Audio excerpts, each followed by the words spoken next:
check home alone, not to find anybody, the money I want. Not to hear what the people that talk.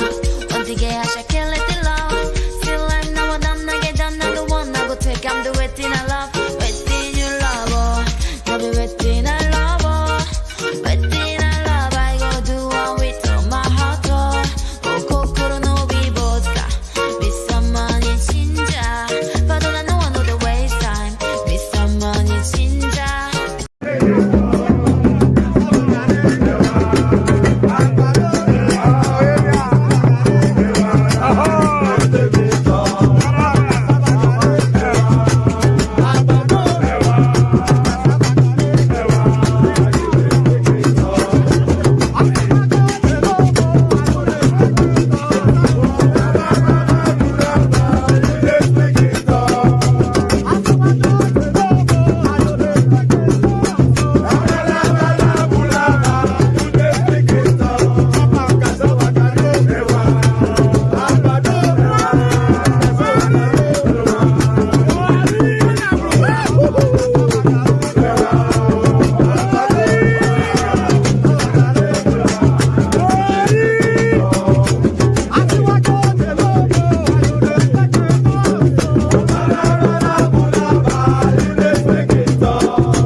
Giving a triplets. The bigger the bag, the bigger the butt crack, the bigger the chance the birds up in my contacts. The figure's a big deal, a pen on the contract. Sign me up, baby, give a tip on me top end.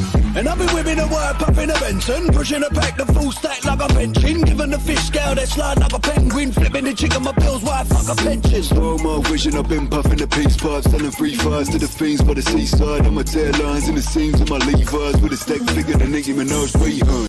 Birds whistle when I walk like this. Best listen when I talk like this. I'm outside on the curb with me tats out. If he's hard, he can try and chalk like this. Chain swinging when I walk like this. Heads bobbing when I talk like this. I'm outside on the curb with the straps out. Ever love, you ain't gonna choke like shit. I spin fellas, my swing quicker than Federer. I serve packet that bounce back on a regular. And I'ma tell her how she sing for me, T-Pain. Your mama's hooked on the packs, I'll be selling her. I click hammers and bang them and I'm a nothing. I feel his head with the lead like a mukbang. The magazine made me lean when I walk in the drumstick will make a net bang like a funk band. I spin fellas.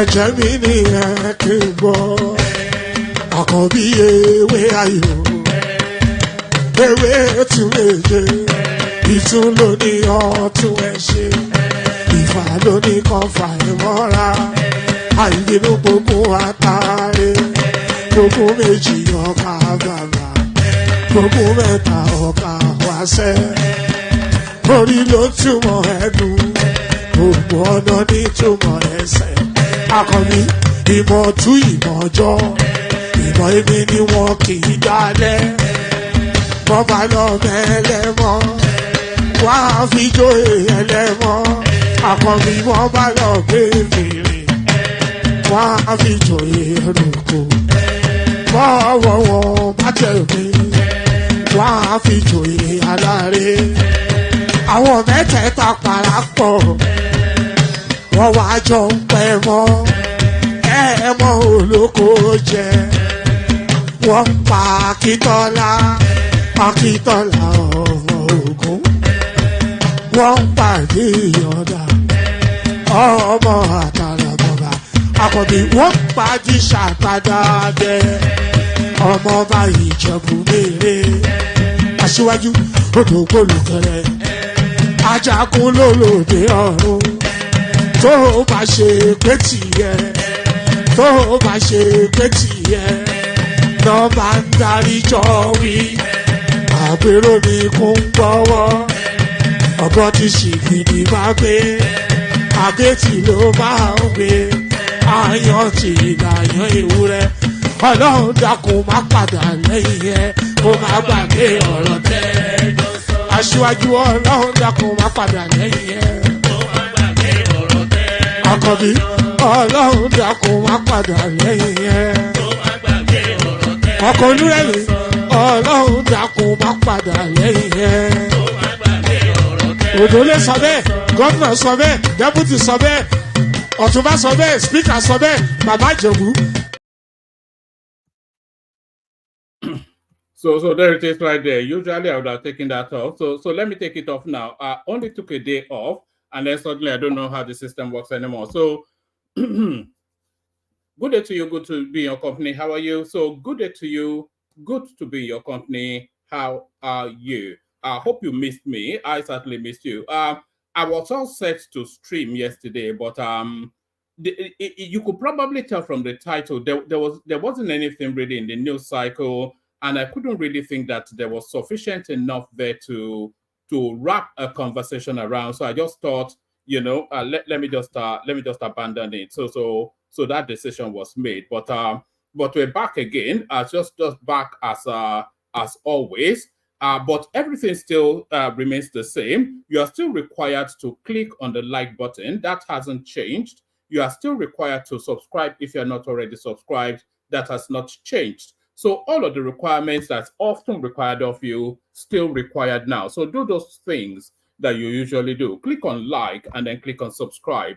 And by the way, don't click on subscribe every time I invite you to do it. Or you are only required to click on it once. If the word subscribe, which is showing in red on your screen, if it changes to subscribed, then that's it done. You don't ever have to click on it again. So I keep saying click on subscribe every day. That is to the people not already subscribed. So I'm sure you're sophisticated enough to know that. So please, perhaps you're not. So perhaps you're not. So if you are not, then please be minded of that. So click on like, click on subscribe. If you want to come and join us on the screen, click on the hyperlink that says StreamYard. So that brings you into a studio space. Soon as I finish describing what you're talking about, I'll let you onto the screen, then I'll engage you in conversation. So it is nothing complex, nothing complicated. It's as easy as ABC. Click on like, click on subscribe, click on that hyperlink that says StreamYard. So I haven't done those. You fulfilled all righteousness. So fulfill all righteousness by doing all those things. So fulfill all righteousness by doing all those things. Of course, share the links as well. You must always remember to share the link. So copy the URL and put it in your WhatsApp groups, your Facebook spaces, your Instagram spaces, all of those spaces you go to on social media. So do all of those things. Do all of those things, and then you have a feel-good feeling suddenly take over your being. So do all of those things for that feel-good feeling. All those things for that feel-good feeling. Shall we just get started? We have all manners of things to talk about, so let's just get into it. Actually, give me 1 second. I need a second to do something. So let me just play you let me play you a 1 minute Hausa rap just to take that. I wish I go back to the old days when I used to be the kid in the 3rd grade, playing in the street with my homies all day. Cause we live so fast, now we can't relate. We come a long way, money can't wait. And no worry about a thing, happy all days. This is how we live, we cannot complain. And nobody leave, keep the old plans. Hey, when I'm better, Mingati. Mingari Zuda Kari Party. Kodo min money, do min darty. Yo go to phone it, bunny bucket as a party. And when I'm better, min garty. Min gari Zuda Kari Party. Kodo min money, do min darty. Yo go to phone it, bunny bucket as a party. Hey, Chua gamne welly focus souvenir the film. Hanky wana hande, hanky jamon bale sim. Min nyala fije nange jamon lengin bada tin. On saha kurang ala wura men ko jaro find. Sifty namo ala chifty ala ind. Idi now will the iwi. So there it is, shifting nama. So shifting nama. So yes, let's just get started. Unless you've been living under a rock, there's been only really one seismic event that happened today. There's only been really one big event that happened today. So today we saw power change hands, not at Aso Rock, which is probably what a lot of you will want to hear. Certainly not at Aso Rock, but we certainly saw power change hands today. So power change hands. So they say the king is dead. Long lives the king. The king is dead. Do you know why they say the king is dead? Long lives the king. There can be no gap on the throne. That's why they say the king is dead. Long live the king. So as soon as the departing king takes his last breath, the next king then suddenly becomes the king. So the king is dead. Long lives the king. So that seems somewhat the metaphor for River State. FUBARA takes over grassroots structures as APP achieves landslide victory in River State local government election. So I'm sure quite a lot of you already within that space. So and when they said the landslide victory, the guy actually got, I think, 22 out of 23 local governments. So that is certainly power changing hands in River State. FUBARA takes over grassroots structures as APP achieves landslide victory in River State local government elections. So there it is right there.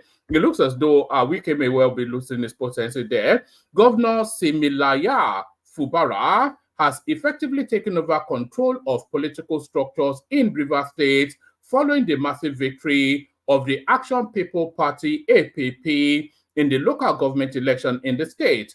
Correspondents report that the party secured an overwhelming 22 out of 23 local government area chairmanship seats, which with results still pending in Echi local government area. The River State Independent Electoral Commission chairman, Justice Adolphus Enebili, made the announcement at the RSIEC office in River State on Saturday. This victory comes on the heels of the defection of caretaker committee chairman loyal to Governor FUBARA from the People's Democratic PDP to the APP. The mass defection was reportedly sparked by FUBARA's successor, Wike's alleged hijacking of the state PDP structure. So there it is right there. So there it is right there. So there it is right there. And that is the line of succession now completed in River State. So let's play a couple of clips to that space just to wrap up that space. So let's play a couple of clips. Let's actually start it from the beginning. This is Wike once upon a time, who was very much against now what he seems to stand for. That's the best way to put it. So this is Wike once upon a time, who very much stood against what he now stands for. It will happen in Lagos State, but it will not happen in Rivers. We are quite different. It will not happen here. As a governor, I will come and go. I can't stop it. I must come and go. All the Kebari left. You've never heard Audley saying that you will do this, you will not do that. The day my tenure, by the grace of God, ends, I go. That's how God wants it. But see, when you are in a position to think that what's happening in Lagos State, you will do it here. It may be difficult. You cannot continue to say you must be a godfather of the state. That's the problem. It's not possible. Today I live here in the name of Almighty God. I have no business to say what must I produce? Why? What am I hiding? The people of the state should be able to say this is who they want to produce. We from the state, we don't want not somebody in the computer. Not in Nigeria. So there it is right there. So that is Yemsin Wike prophesying to his own future. So that is him then very much in situation as the governor of Rivers State, saying that God strikes him down if he ever turns into what he now has become. And to those prayers, God now strikes him down. So FUBARA takes over the seat of power. It takes over the structure, which is the seat of power in Rivers State. So let's watch this clip of FUBARA somewhat lamenting and lambasting to that storyline. You're not ashamed of yourself. You call yourself the Nigerian police. Enough is enough. Enough is enough. I will be here. In fact, if I go back and I hear anybody, I will come here. This is my property. And you don't have any power whatsoever to bar me from entering it. Yes. Just try it. That part of your history as a very wicked and fraudulent Nigerian police will include shooting FUBARA. Yes. Become different.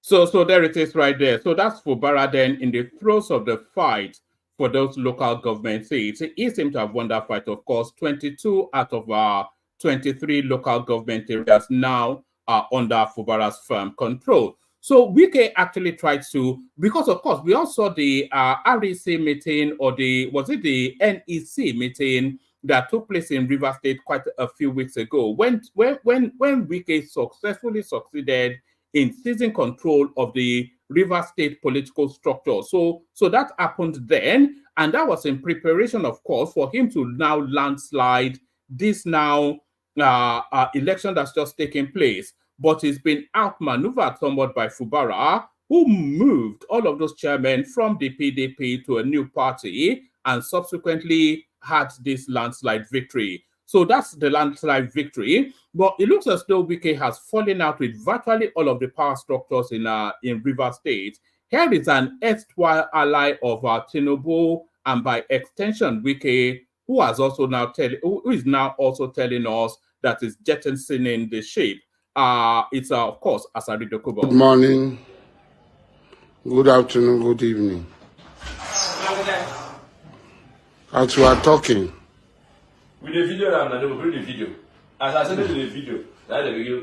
Wike's soldiers, Wike's police, whoever, had been flying over my house and my compound in the last 30 minutes with 2 helicopter gunships.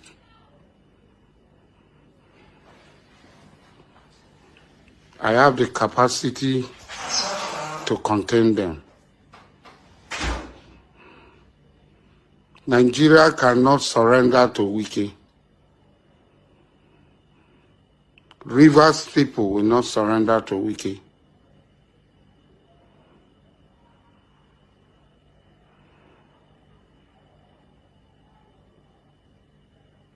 Ijaw people will not surrender to Wike. I have the capacity to contain them. And the government knows that I have the capacity to contain them. As I've been containing other people. Let them tell Wike to back off. I am all right, that's enough of that. So that's Asari Dokubo, somewhat now not only distancing himself from Wike and TINUBU, but actually telling them that it's on a war footing against them. So that is Asari Dokubo, who's now firmly anti-Wike, anti-TINUBU.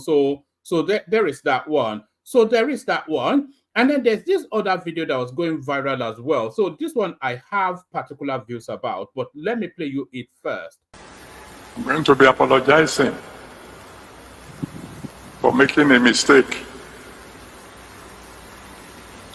for saying that if you don't pay tithe, you might not make it to heaven. I'm sorry, that's wrong. That's not in the Bible. What the Bible says is, he had peace with all men and holiness, without which no man shall I'm really happy see about God. what Papa Adeboye just reviewed. So I'm with. Oh, all right. I'm not especially interested in a very dark man's commentary, but I am aghast somewhat at that so-called apology by Pastor Adeboye. So a lot of you, of course, will recall when he put in fact, not only did he say that it was anti-biblical not to play tithes, he actually rained a course. If anybody has that clip, send it to me. He actually rained courses on people who do not pay their tithes. That was what he did. So, and that was what was that 3-4 years ago. And off the back of that course, a lot of people then would have been begrudgingly paying their tithes because they don't want the cost to manifest on them. So he has now come out yesterday to tell us now that he's apologizing for making that statement, and it was not in the Bible, that people will be struck down if they do not pay their tithes. So it's had about 3-4 years of harvesting people's money, only now to reverse position. So all of those monies has to be given back. It's as simple as that. All of those monies given between the period that he laid that course on people who do not pay their tithes, all of the monies that was paid in tithes, up to this point that is now issuing the reversal and the apology, all of those monies has to be paid back, because that is obtaining under the say. That's 419. You know, that's all. You know, 419 is obtaining via the seat. So that's 419 right there. So all of those monies has to be paid back by Pastor Adeboye. So there cannot be any other argument aside of that. So all of those monies has to be paid back by Pastor Adeboye. So from that to this one, I have no issues being Peter Obi'S running mate. Kwakwanso reveals new details on negotiations. So how had the mighty fallen is essentially the question. I'll play you this clip, but I think it's in Hausa language.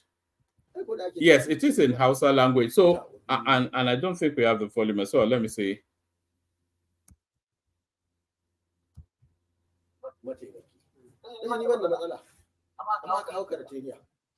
Oh, all right, it is in Hausa language. So let me give you the readout instead, which gives us an interpretation of just what's been said there. So let me give you the readout instead.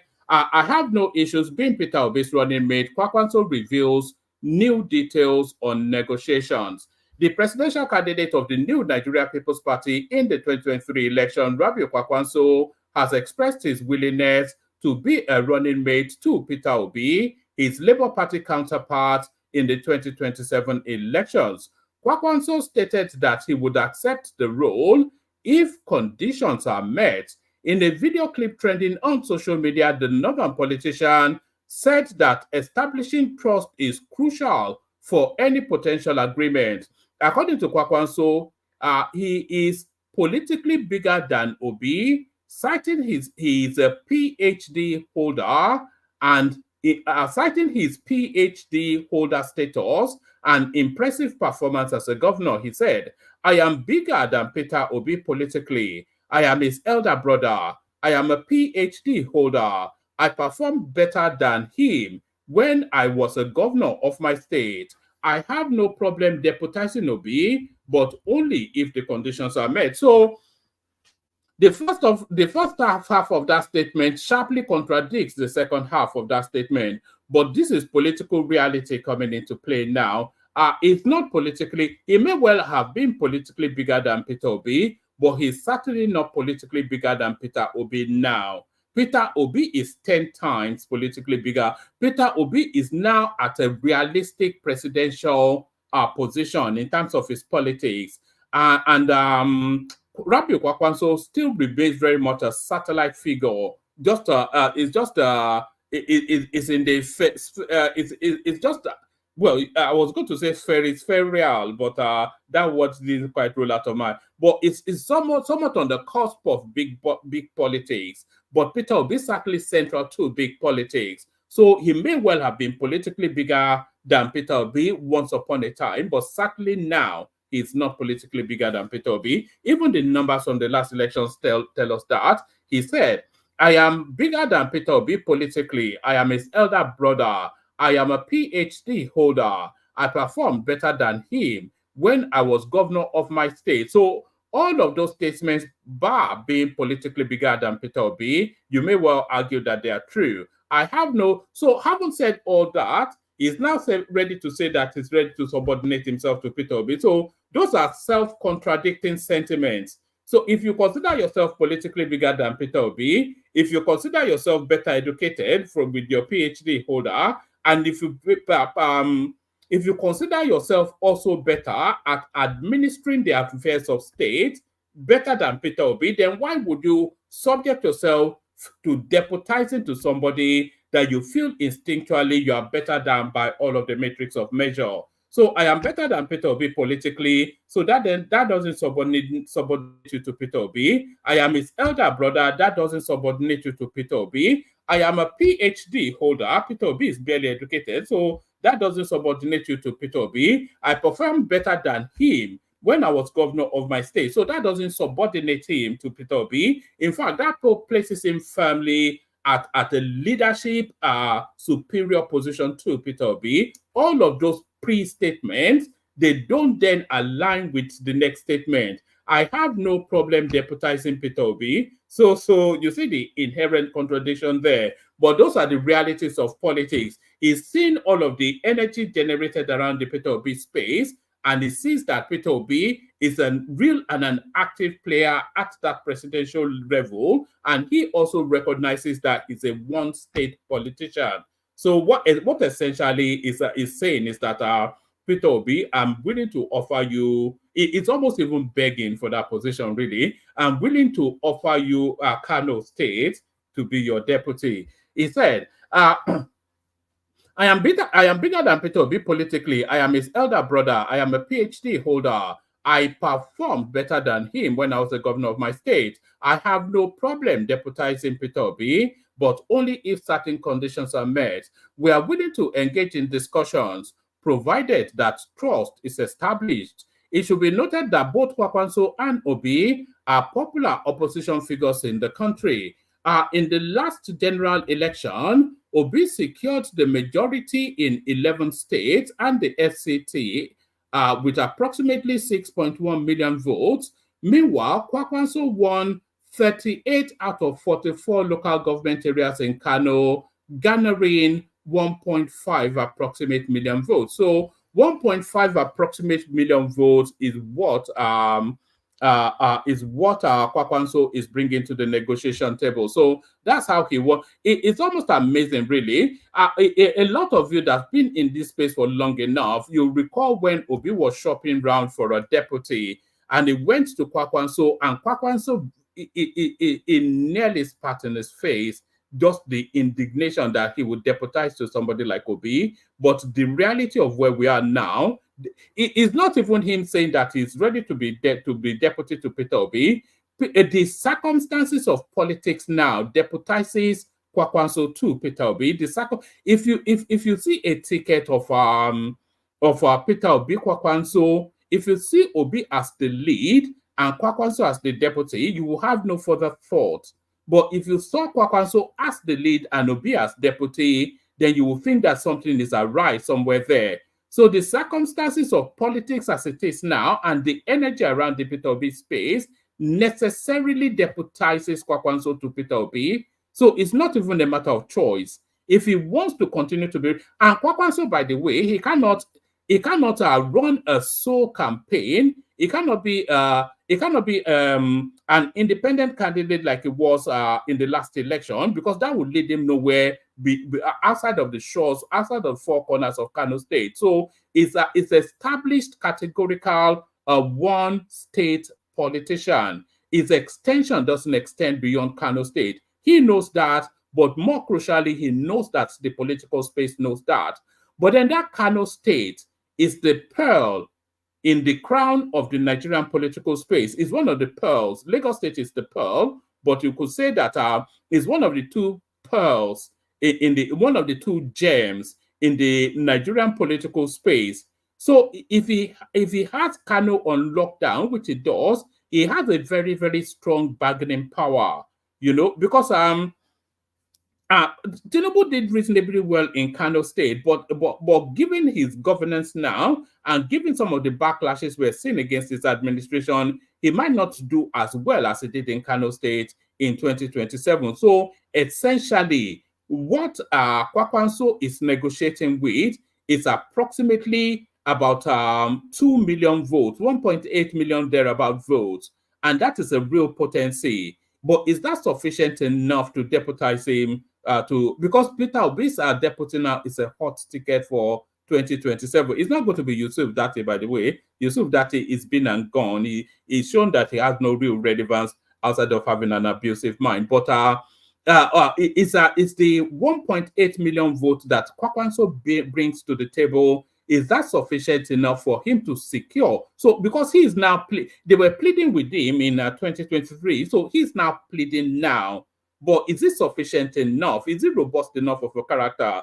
I suspect that he may well be, but because I cannot say a stronger person than Kwakwanso to fill in that slot. So that's Kwakwanso essentially begging to be Peter Obi's deputy. Kwakwanso hints at merger talks with Obi ahead of 2027. So there it is right there. And that, because the politics lends to a merger, by the way. I just say this and then we'll move on to another topic. The politics lends itself to a merger because there is no other way that unseats. We've looked at all of the permutations that could possibly unseat Tinubu in 2027, and there are no permutations outside of a merger that unseats Tinubu in 2027. There are no permutations. So if the election ran as it ran in 2023, the result would be exactly, but even more favorably towards Tinubu as it was in 2023. So that's one, and so a merger has to take place for Tinubu to be unseated, but that merger has to be a strong merger as well. And Kwakwanso very much in that mix because of the 1-point-something million votes that he carries. So there it is right there. So the talks of the mergers now ongoing. But it's even a Kwakwanso Peter Obi ticket. Is that sufficient even enough to unseat Tinubu? That's the thing. It may well be, it may well not be, because the margins, although the margins to the PDP was 1-point-something million votes, the margin to Obi was approximately 2 million votes. But given the dynamics of the new space, is that sufficient? That might well be. It'll be a real squeeze, a real squeeze, a real. Yes. Hello, Otshade. Hello, Akin Anko. So it'd be a real squeeze to see how that plays out. But there it is. That's what it's looking like. Let's go on from that to another one. 2027 presidency. Tinubu finally opens up on second term thinking. So I'm not sure that there's any opening up that needs to take place. I don't think there's any question that he's going to run for a second term. Let's see what this has to offer. President Bola Tinubu has made it clear that his focus isn't on 2027 general elections or his re-election, but rather on revamping Nigeria's economy for the betterment of its citizens. The president spoke through his chief of staff, Femi Gbajabiamila, at the 2024 Southwest Assembly of the All Progressive Congress in Lagos State, Saturday, October the 5th. According to correspondents, Tinubu urged Nigerians to be patient with this administration, which is committed to genuine progress. However, not everyone is convinced, with some critics expressing disappointment and concern about his performance so far. This president's statement comes despite support from prominent APC members, including former national chairman Chief Bisi Akande and Lagos State Governor Babajide Sanwo-Olu, who endorsed Tinubu's re-election bid. It is worth noting that I'm not quite sure. I'm not quite sure that we're at the phase of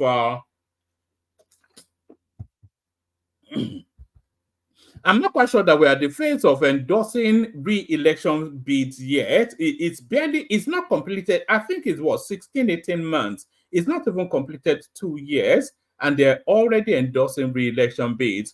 The president's statement comes despite support from prominent APC members, including former national chairman Chief Bisi Akande and Lagos State Governor Babajide Sanwo-Olu, who endorsed TINUBU's re-election bid. It is worth noting that some people are skeptical about TINUBU's intentions, questioning whether he truly prioritizes economic restructuring over his re-election ambitions. Nevertheless, TINUBU's administration remains committed to its goals, and only time will tell of his intentions. Well, I don't think time tells anything. I think the expectation is that he will seek re-election. I cannot see circumstances that speaks to anything else unless they force him to step down.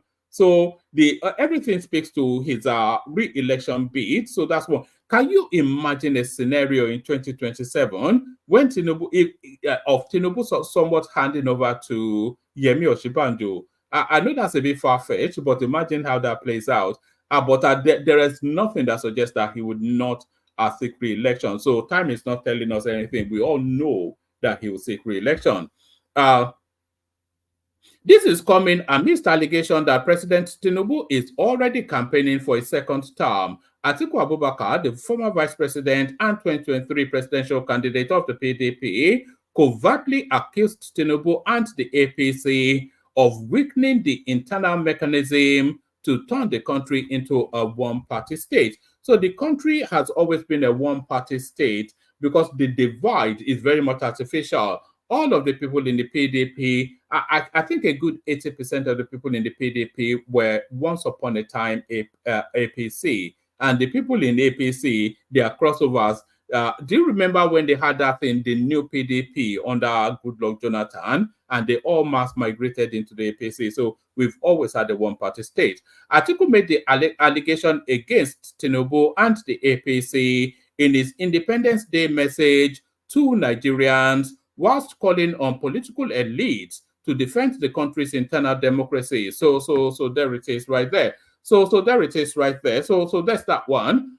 So there is that one. Let's go on from that to another one. So this one here, this is a Dele Alake sounding a note of warning. I think this warning is actually in the direction of, is it Ogun State or Osun State government? Let me give you the caption and then you hear his words.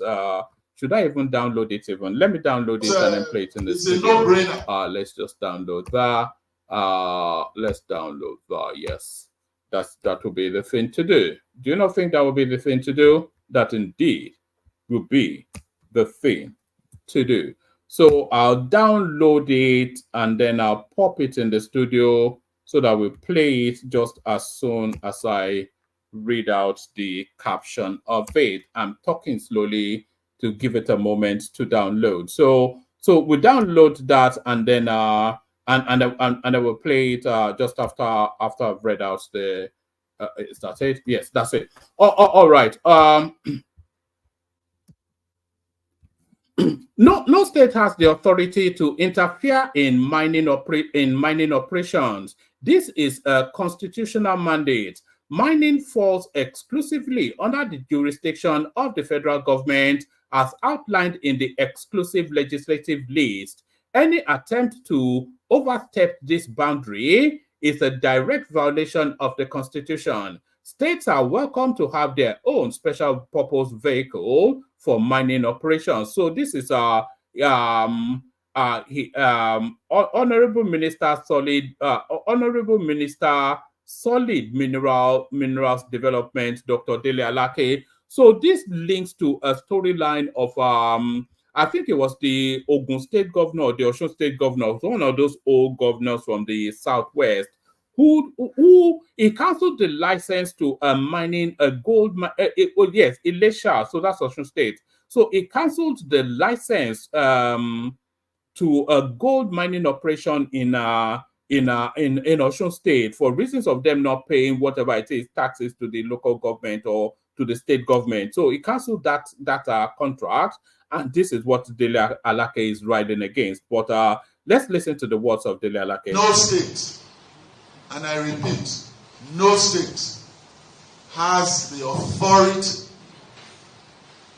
to interfere in mining operations. No state has that authority. And it is not, it's a no-brainer. It's a constitutional matter. Mining belongs exclusively in the purview of the federal government. According to the Constitution, it is in the exclusive legislative list. It is not in the residual, it is not in the concurrent.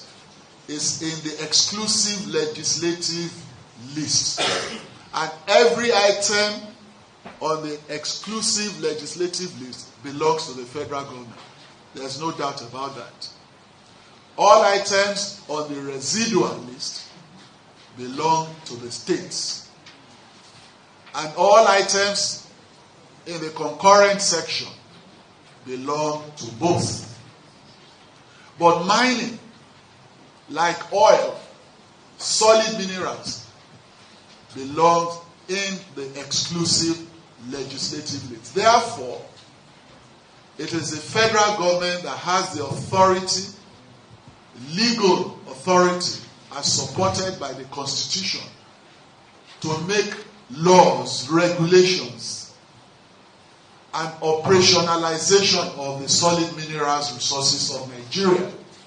Now, because of the peculiar nature of solid minerals, because of the involvement of the local communities, of the host communities, there is an engagement, even in the regulatory framework of mining operations. There is an engagement clause with the host communities.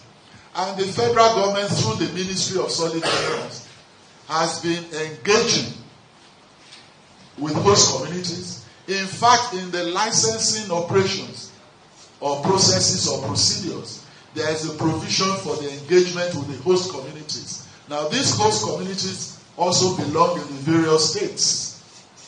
Mark you, we are not against any state that wants to engage in mining operations as long as it follows the due process. If any state wants to engage in mining, it can form its own SPV, a special purpose vehicle, apply for mining license from the office of the Minister for Solid Minerals, and go through the due process and be so licensed if it meets all the criteria. Such a state, like any company or like any individual, institution, or corporate body, that is the law. But for a state to wake up and say it's regulating mining activities, it's like a state waking up to ban oil exploration. It is downright illegal. However, because we don't want to engage in confrontations and distractions leading to all kinds of infractions or social anomie, we are engaging the states, the state executives. I've been in touch with the chairman of the Governors Forum, and I'm going to address the NEC, the National Economic Council, of which state governors are members, to educate the states. I have also engaged quite a number of governors individually. Some have come to visit me here, and I've been able to tell them that this is the situation. I've also discovered that some are not actually very vast in the constitutional imperatives and dynamics of the. Oh, okay, there is right there. Reading a warning note to the governor of Osun State, who has seized hold of gold mining operations in that state. So there it is. Let me pause for a moment to do a bit of advertising. So we have a guest joining us on not this Sunday but Sunday coming. He's pardon me, is Kenny is Kenny Ononuga. So not Ononuga, but Adenuga. So it's Kenny Adenuga, and there he is on the screen right there, reading chapter and verse to us, giving the benefit of his expertise on our TVC right there. Is a political analyst and a strategist, and one of the well-known political commentators that straddle all of these all of these mainstream media spaces. So he's offered to come and join us. So we're looking forward to that. So bookmark that. I spoke to him earlier on today. That's why I came on a bit later. I was actually speaking to him to arrange the modalities of him coming on. So look out for that. Kenny Adenuga, he'll be joining us not this Sunday, not tomorrow, but Sunday week. So he'll be joining us Sunday week. So all from that today is so sometimes it's always good to pause to reflect on what we actually signed up for. And if we do you remember those little memes that used to go around a year or so ago? This is what I ordered and this is what I got, those sort of memes. So transmute that to the TINUBU space. What you ordered, is it different from what you got? Is the thing. Because what you did order was these electoral promises, and what you are getting now is its administration. So do the two mirror? So what you ordered, what you signed up for, the bargain was what was contained in its electoral promises, its manifesto. So what you are getting now on the point of delivery is its administration. So do they mirror? So this speaks to that. In reality, President TINUBU was elected to solve thousands of problems in the country. Passport issue, power supply, insecurity, lack of investment, poor education system, unemployment, insolvency. So amongst all that. So which of those of this list would you say that TINUBU has not made a step forward in? Is it in passport issues? The memory cannot be that dim that you would not recall what it was like to get a passport barely 2 years ago. You would have waited a good 6 months and be brutalized, traumatized by the embassy experience. So that's been moved almost to a westernized standard, all within this 16 months of this power, or of this guy being in power. So now, in terms of power supply, universally everybody tells us that there's been a marked improvement, almost to the point that people are taking electricity for granted. So there's that. Insecurity, everybody knows that has been tackled wholeheartedly. So there's that. A lack of investment. We all hear all the time about different portfolios coming in. Poor education system, the students' loan thing. So the unemployment, though, I'm not quite sure what impact they've had there. But in terms of insolvency, the country is on a bounce back. So what you ordered and what you got. So two different things. I think somewhat maybe if anybody wants to give the guy a break, you may well say that he's living up to his manifesto. So this now next clip, it purports to show police officers. It says police recorded in video cutting away ballot boxes in Port Harcourt, River State. So this could be a video from anywhere, but it's certainly gone viral on social media. So if they were carrying ballots, it's been to no effect. FUBARA got 22 out of the 23 local government areas available there. So this now to the storyline I just read you. Federal government warns Osun government against jeopardizing investment by closing gold mine sites. The Federal Ministry of Solid Minerals Development has cautioned the Osun state government against jeopardizing the federal government's effort to attract foreign direct investment by closing down a mining site. The Minister of Solid Minerals, Dr. Dele Alake, disclosed this on Friday, October the 5th, via his Twitter handle. Alake is reacting to claims and counterclaims between the Osun State government and Tor Exploration Limited, the owner of Shegilola Resources Operations Limited, regarding alleged taxation and operational issues. On September the 30th, 2024, the Osun State government reportedly sealed the business premises, insisting that a court order a court ordered the state to confiscate the company for flagrant tax violation and other operational matters.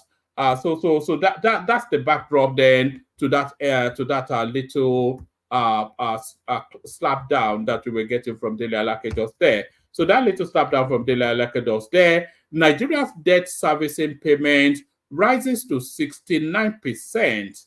Rises by 69% to 6.04 trillion in quarter 1 2024. So this goes contrary somewhat to what TINUBU was saying in his Independence Day speech, how they were reducing quite markedly the debt servicing ratio to revenue, etc., etc. So that's that. So this one here now, this is I think I may well need to play you this clip. So let me grab it as well, because you may well this is a 30-year journey. This one. This 30-year journey started actually in Wale TINUBU, the lead person of I think when we started out, originally we started with one vessel in 1994. Of that company, one small vessel. We went on to build a fleet of about 12 around ships. that company. So In the process, there were challenges and there will be challenges. But one thing you will learn about Oando is that we know how to tackle challenges. In 2002, we did the bid. That they've been in business and once for a while. again, So let me give you a little bit of the readout, and then I'll. And when we won because we knew how to acquire, one man, how to manage them. There is an interference going on. I don't know if you can't hear it. We can hear it. What I learned first and foremost was yes, we are hearing through something at a time. Everybody who we dealt another with stream somewhere.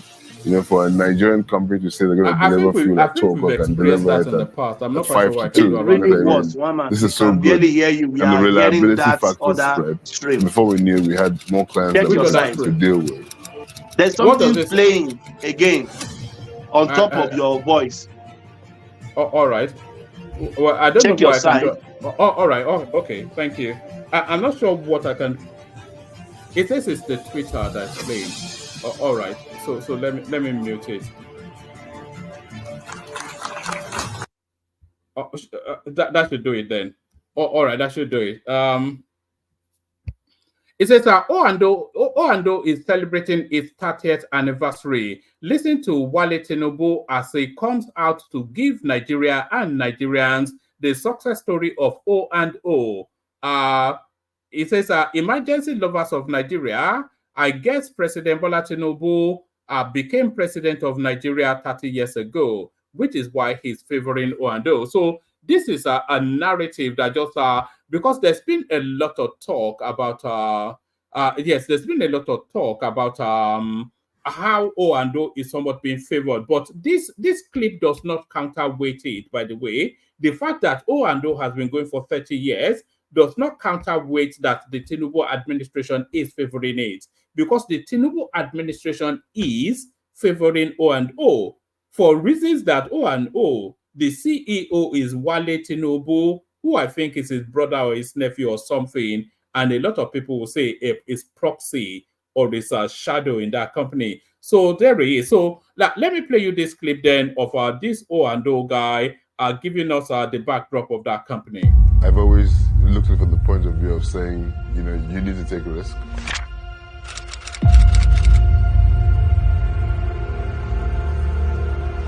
This is a 30-year journey, and this 30-year journey started actually in Port Harcourt. Yeah, I think when we started out, originally we started with one vessel in 1994, one small vessel. We went on to build a fleet of about 12 ships. In the process, there were challenges and there will be challenges. But one thing you will learn about Oando is that we know how to battle challenges. In 2002, we did the bid, right? And once again, competitive bid, we won. And when we won because we knew how to acquire companies and how to manage them for value. As we grew the company from 1 ship to 7 ships, what I learned first and foremost was credibility. Everybody who we dealt with used to say that, for a Nigerian company to say they're going to deliver fuel at 2 o'clock and deliver it at 5 to 2, you know what I mean? This is so good. And the reliability factor spread. And before we knew, we had more clients that we could deal with.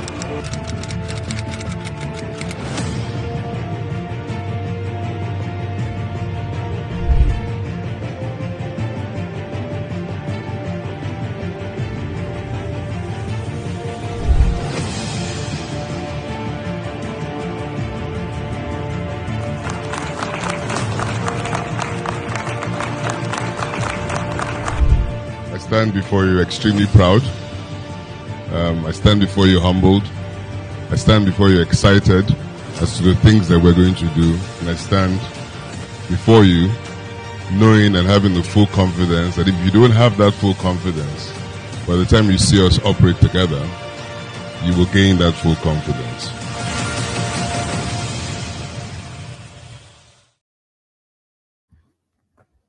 All right. So that's because if it feels the need to do that, then that means that the criticism is cutting through. So very much there is no amount of media spin, no amount of glitzy little clips that we can wash away. It's so obvious that and maybe rightly so. You know there is something they call sweetheart deals in business. Sweetheart deals. So you know, sweetheart, as in the heart, deals. So if you give something, if you're in a position of power and you give favors to somebody close to you, they call it a sweetheart deal. So it may well be a sweetheart deal going on between the TINUBU administration and O&O, or oil and gas. But are they competent enough? Are they meritorious of whatever it is? You know, so there's that. It's a gray area, isn't it? You may call it nepotism, but are they competent enough? Do they have the capacity to undertake whatever it is that is coming their way? That is the wider question. If they have the capacity to deliver and they are deserving independently, then if they were favored or not, it doesn't negate them being capacitated somewhat. So I don't know. It's one of those gray areas, but then of course, is another thing to whip TINUBU with. So we made this the last one. So this is Obi'S going back to her roots, reaffirming her Igbo tribes. So let me just give it to you. It says, what's trending with Obi'S? Allegations that 80 Igbo criminals arrested by FBI has been debunked. A recent tweet by an ex-user, No Nonsense, claiming that the United States Federal Bureau of Investigation had arrested 80 Nigerians who are all from the Igbo ethnic group for criminal activities has been debunked. So this was sent to me actually, and I was just going to look at it and gloss over it because I'm trying to stay somewhat from those Igbo type narratives. But it was the reaction of Obi'S that made me want to bring it to you. So ordinarily, when she's covering this sort of stories, she'll do it professionally, but you could see at some point that it caught him personally for reasons of ethnic familiar. So what nonsense am I talking about? If you watch it now, you'll see exactly where I'm coming from. A claim by some social media users suggesting that the United States Federal Bureau of Investigation had arrested 80 Nigerians who are all from the Igbo ethnic group for criminal activities has been debunked. On September 13th, a user on X called No Nonsense posted a series of tweets containing an excerpt from a CBS report on the activities of the criminal gang with the caption, all 80 Nigerians arrested by FBI who have been on their most wanted list are from the Igbo tribe in Nigeria. The tweet quickly went viral, with retweets gathering over 1.2 million views, while a fact check by The Cable found that the video was a 2019 report from CBS News. A statement published by California's Attorney's Office also revealed that not all the arrested suspects were Nigerian nationals, and not all the arrested Nigerian nationals bore Igbo names. I mean, we are still experiencing this sort of bigotry going on online. I mean, I'm sure you saw this video and this story, and you saw the comments that followed this this actual conversation, that it's only Igbo people that are committing crime in Nigeria. I mean, this rhetoric needs to stop, really. Absolutely. Rufai, quickly. I mean, it speaks volumes. Yes. For those... all right, it was that reaction right there that I wanted to highlight. It cut very deep into her, that one. So, and you could see from her reaction, of course, she often tries to stay away from that ethnic undertone, but that one got to her a little bit. Let me play you about 2 more clips, and then we'll kick off the session. So 2 more clips, and then we'll kick off the session. So this now first clip is only about 10 seconds, but that pesky little problem of Fulani headsmen eating up people's farms. A lot of people have often wondered why this solution is not applied. If this solution had been applied all the way through, then that problem would have been a thing of the past. This, for me, is the only solution to the Fulani headsmen ravaging and savaging other people's hard work. Watch this.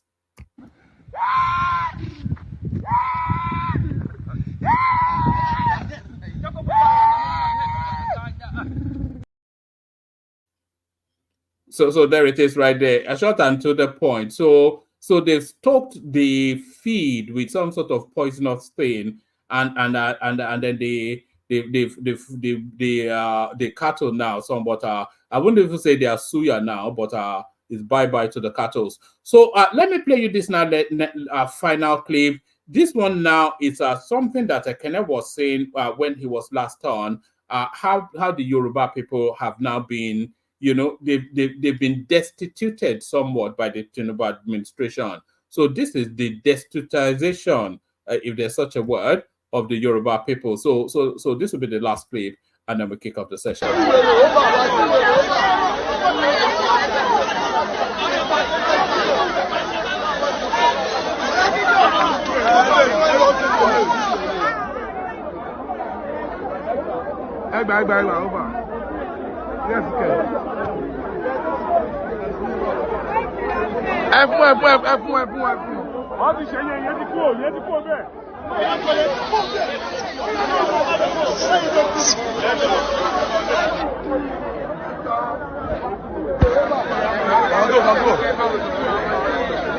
Sauban, all slave group.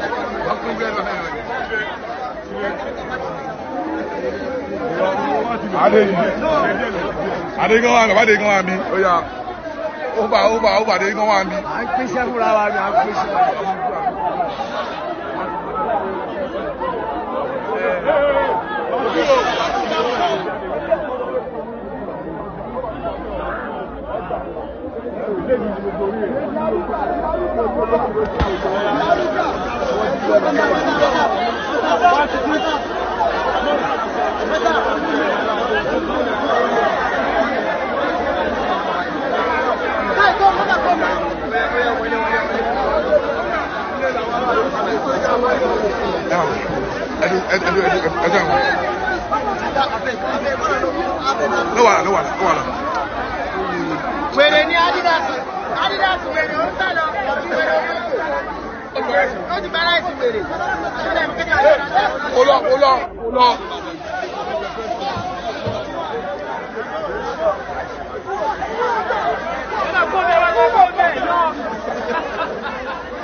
So there it is right there. So those were Yoruba people turned into destitute somewhat by TINUBU administration, begging for bread. Look at that. It's just it's heartbreaking stuff.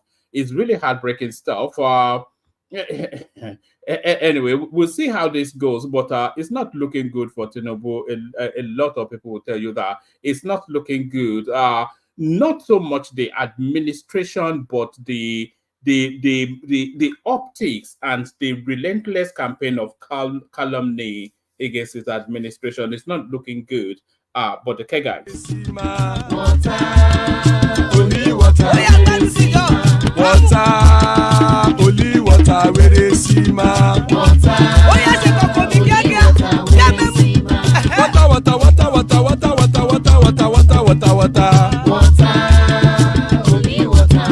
see ma. Hapa o naido. Hapa o naido. Hapa you don't come o.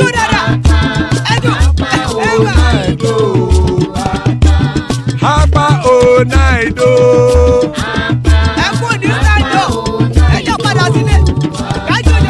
Oro keke elemu ye o. Oro keke. Ide shodi ya keke elemu re o. Oro keke. Bobby master keke elemu re o. Oro keke. Chifu Latif keke elemu re o. Oro keke. Eruku lele elemu de. Eruku lele elemu de.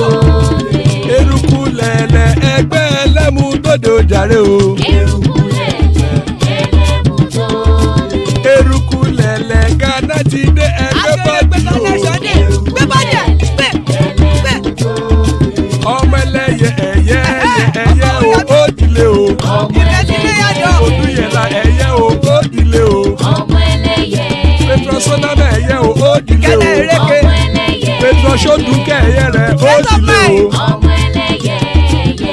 ẹlẹ́kọ̀ ọ̀run mú ìní o. ìgbàlà tí èlé. ìgbàlà tí èlé. àkùkọ ọ̀run méjìkọ.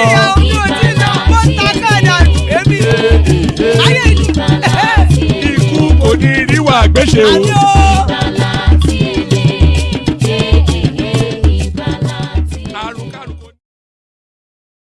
And that is why the Kukuniru Agweshime death have nothing to do with us. So if anybody wants to jump on. Larry certainly jumped on. Good to see you. Larry, Thomas, you heard him earlier trying to caution me that there's Solly right there. There's Solly, who should have hosted the session earlier on today, but missed out. So that's the lineup so far. Anybody else that wants to hop on. We kick the session off and we start it off. Let's start it off with Larry, if Larry is ready to go. Larry. Yeah. Hello, woman. Hello. Good to have you here. Yeah. How are you, sir? I'm good. The weekend, you know. Yeah, it's weekend. Hope you have. But I'm not sure that if you ask that question of Yemsin Wike, he will say he's good. The results coming out of the local government elections in Rivers State, FUBARA 22, Wike 1. I mean, what are you making of that? Have we overrated Wike? Is this what it is? You see, the thing is this. You know, I've always said this. It's politics, right? And so to the chairman, well, I'll say congratulations to them. However, the reality is just that it's just the beginning of the legal tussle, right? We're going to see more of those still going to court. It's still going to be more of legal tussle. And that's going to start, you know, they already had something, you know, which has not really been vacated. They went ahead, they did it.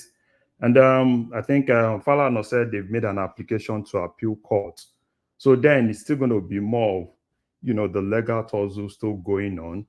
You know, and obviously, you know, everybody's just going to pay their lawyer and ensure that they have strong defense to be able to, like, you know, at least legitimize the whole thing, right? So for me, I want them to, you know, like I've always said, I'm always more interested in the people, right? Because, you know, you can see, you know, people, you know, some people praise FUBARA, you know, he's gotten his structure. You know, it's I'm not really interested in all those structure and all those things, because the major thing is just that, will all those things really benefit the people and not really the politicians, right? Because at the end of the day, it's all about the people, right? So they will always still go to court. They still have a lot of, I think Rivers State actually has, probably if you look at the state today, that has the highest number of cases in court. I think it's definitely Rivers State, from the State House of Assembly cases to it's series of cases. So, and it's just going to be like that, right? They're still going to go to court, test all those things in court. And but what I really don't want is, while they are testing those things in court, I don't want people to kind of like suffer, right? And obviously, so I wouldn't want the federal government to go the route of, you know, Obasanjo. Then I think they should still make their money available to them until probably, you know, there's something otherwise coming from the court, right? So I still expect more of this to still go on, right? You know, and I still expect to see, you know, it's still going to be more cases, you know. So let's see how that plays out in the court, right? I think let's see how it plays out in the appeal court. I think as of now, a case has actually been filed in the appeal court. You know, Falano came out to add to the IGP. So yeah, so until then, right, it's still going to be like that. But yeah, like I said, right, there was a mass migration from the pit.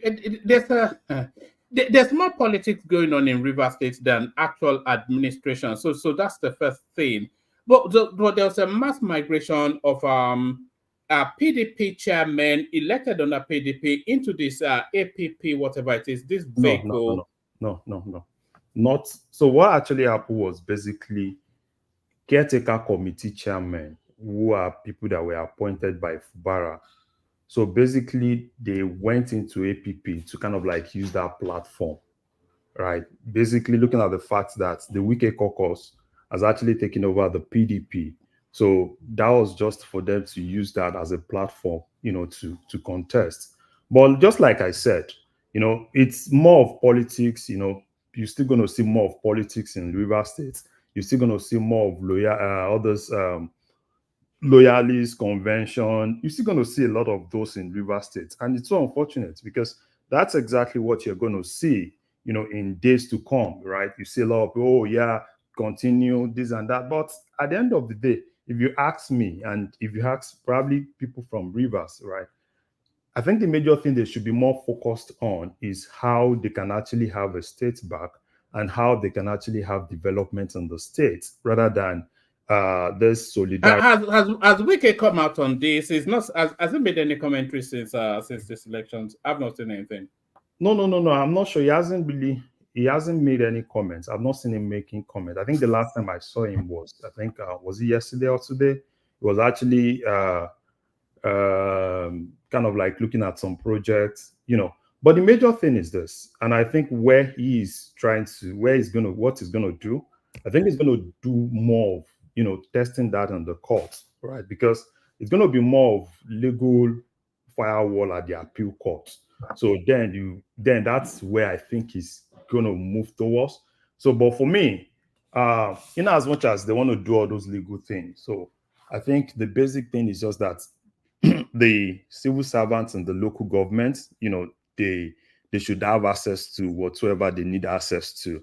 And at the end of the day, politicians will always be politicians, right? They will always, use the courts and a whole lot of things. And like I've always said, politicians destroy institutions. And most of the things that you've seen recently, it's politicians and the judiciary. And you've seen a lot of conflicting cases, right? You've seen a lot of conflicting injunctions, stay execution, and a whole lot of that. And it's basically coming from these politicians. So that's more of what you're still going to see in the coming days, right? You're still going to see a lot of, things flying out from the River State judiciary, federal high courts. And Ben, I think, I hope the appeal court is able to handle things, at least at that point. Yes, there's another arm of judiciary that is able to kind of like handle things. So it's still going to be more of those things. And let's see how those things play out. And hopefully somebody and the judiciary is able to really help, correct a lot of anomalies, right? So because it's really getting out of hand. We need to be very candid with ourselves. And this is exactly what... All you ever hear out of River State is this. I'm not sure I've yet heard of FUBARA commissioning a project or whatever. It's always all this sort of noise making and, feathers flapping and all this nonsensical behavior.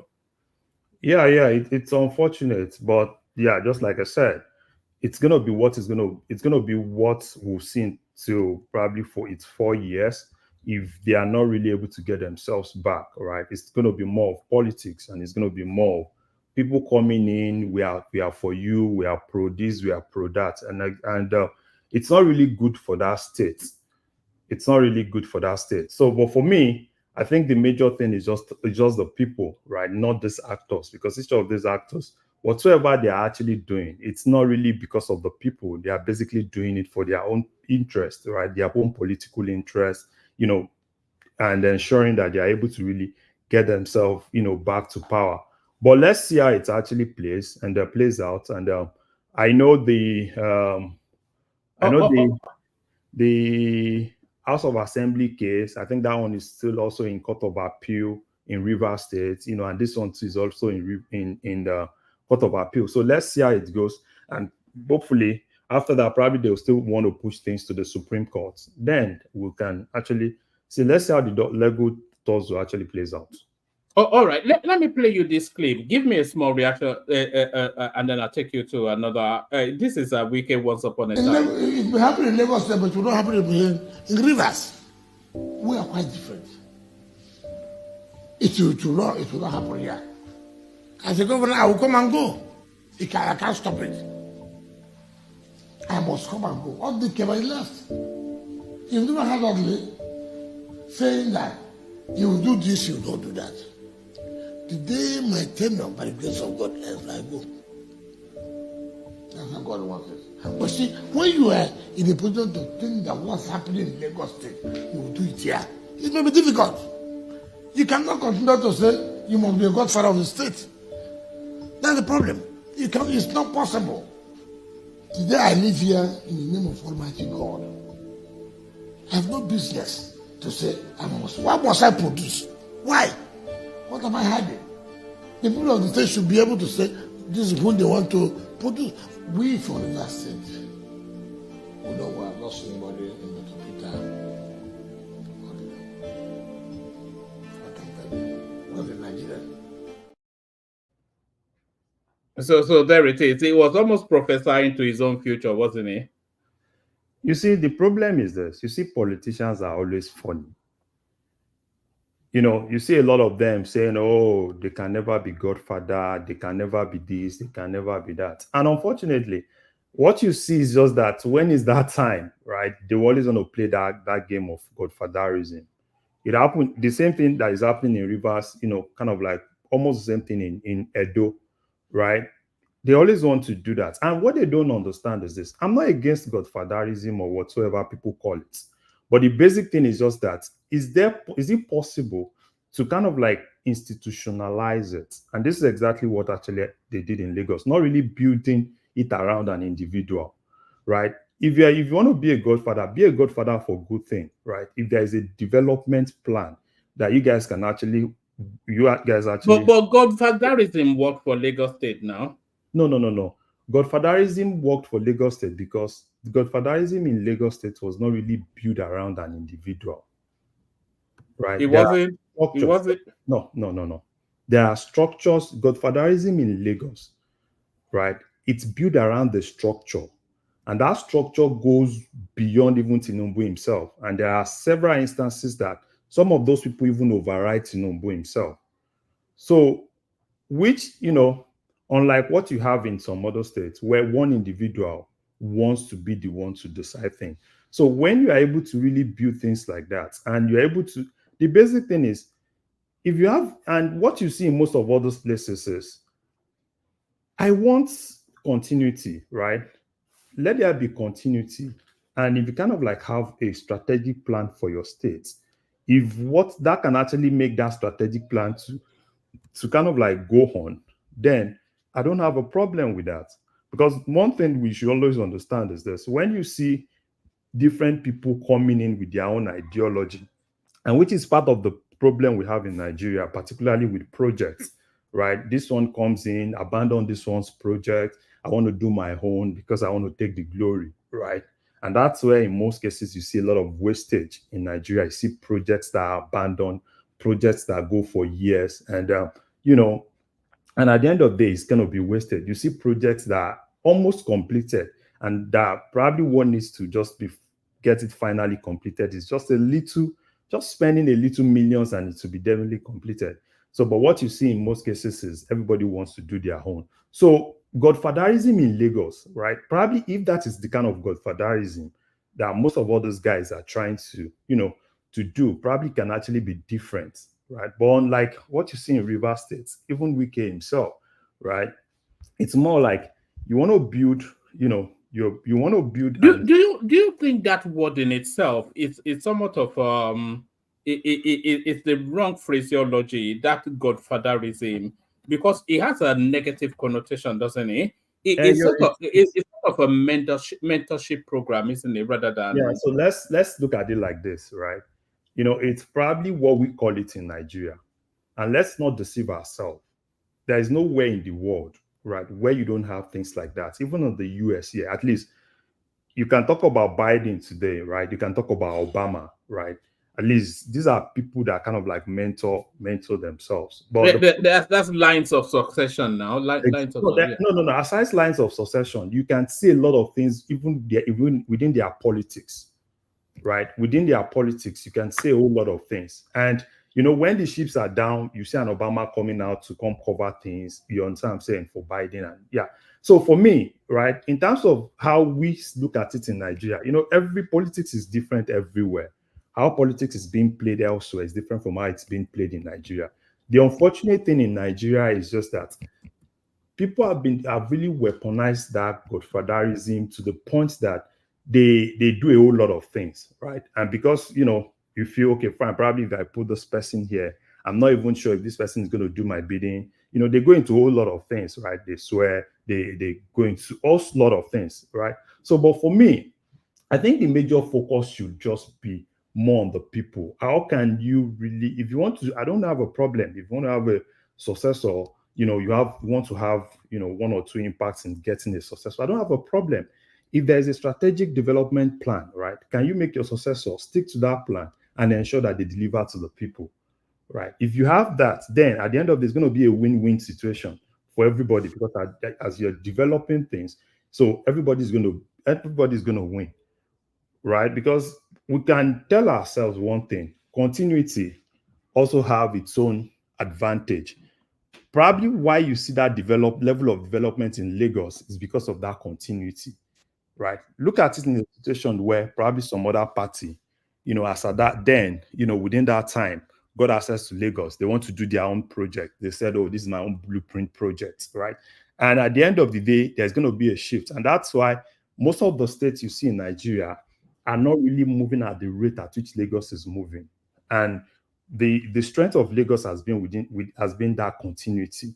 So for me, you know, they can say all sorts of things, but you know, godfatherism or no godfatherism, just know how to really do it so that at least it will be a win-win for everybody and win-win for the citizens of that state. All right. Before I take you on to the next topic, do you know this guy on your screen? No. I think I saw. No. I don't know him. All right, you'll be getting to know him next Sunday. It's a political strategist and an analyst and a public speaker.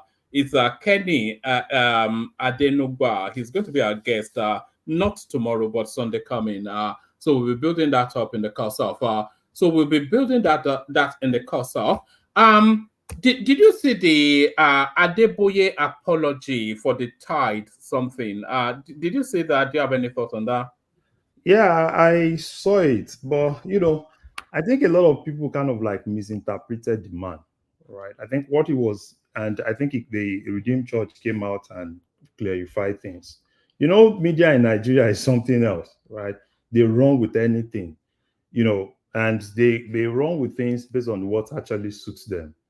And I think the clarification the man actually made was basically, yeah, he's not really limiting anybody to 10%. You can do 20, you can do 30, right? So I think it's more of volition. If you think, it's you want to pay tithe, you want to pay that amount. So I don't have a problem with it, right?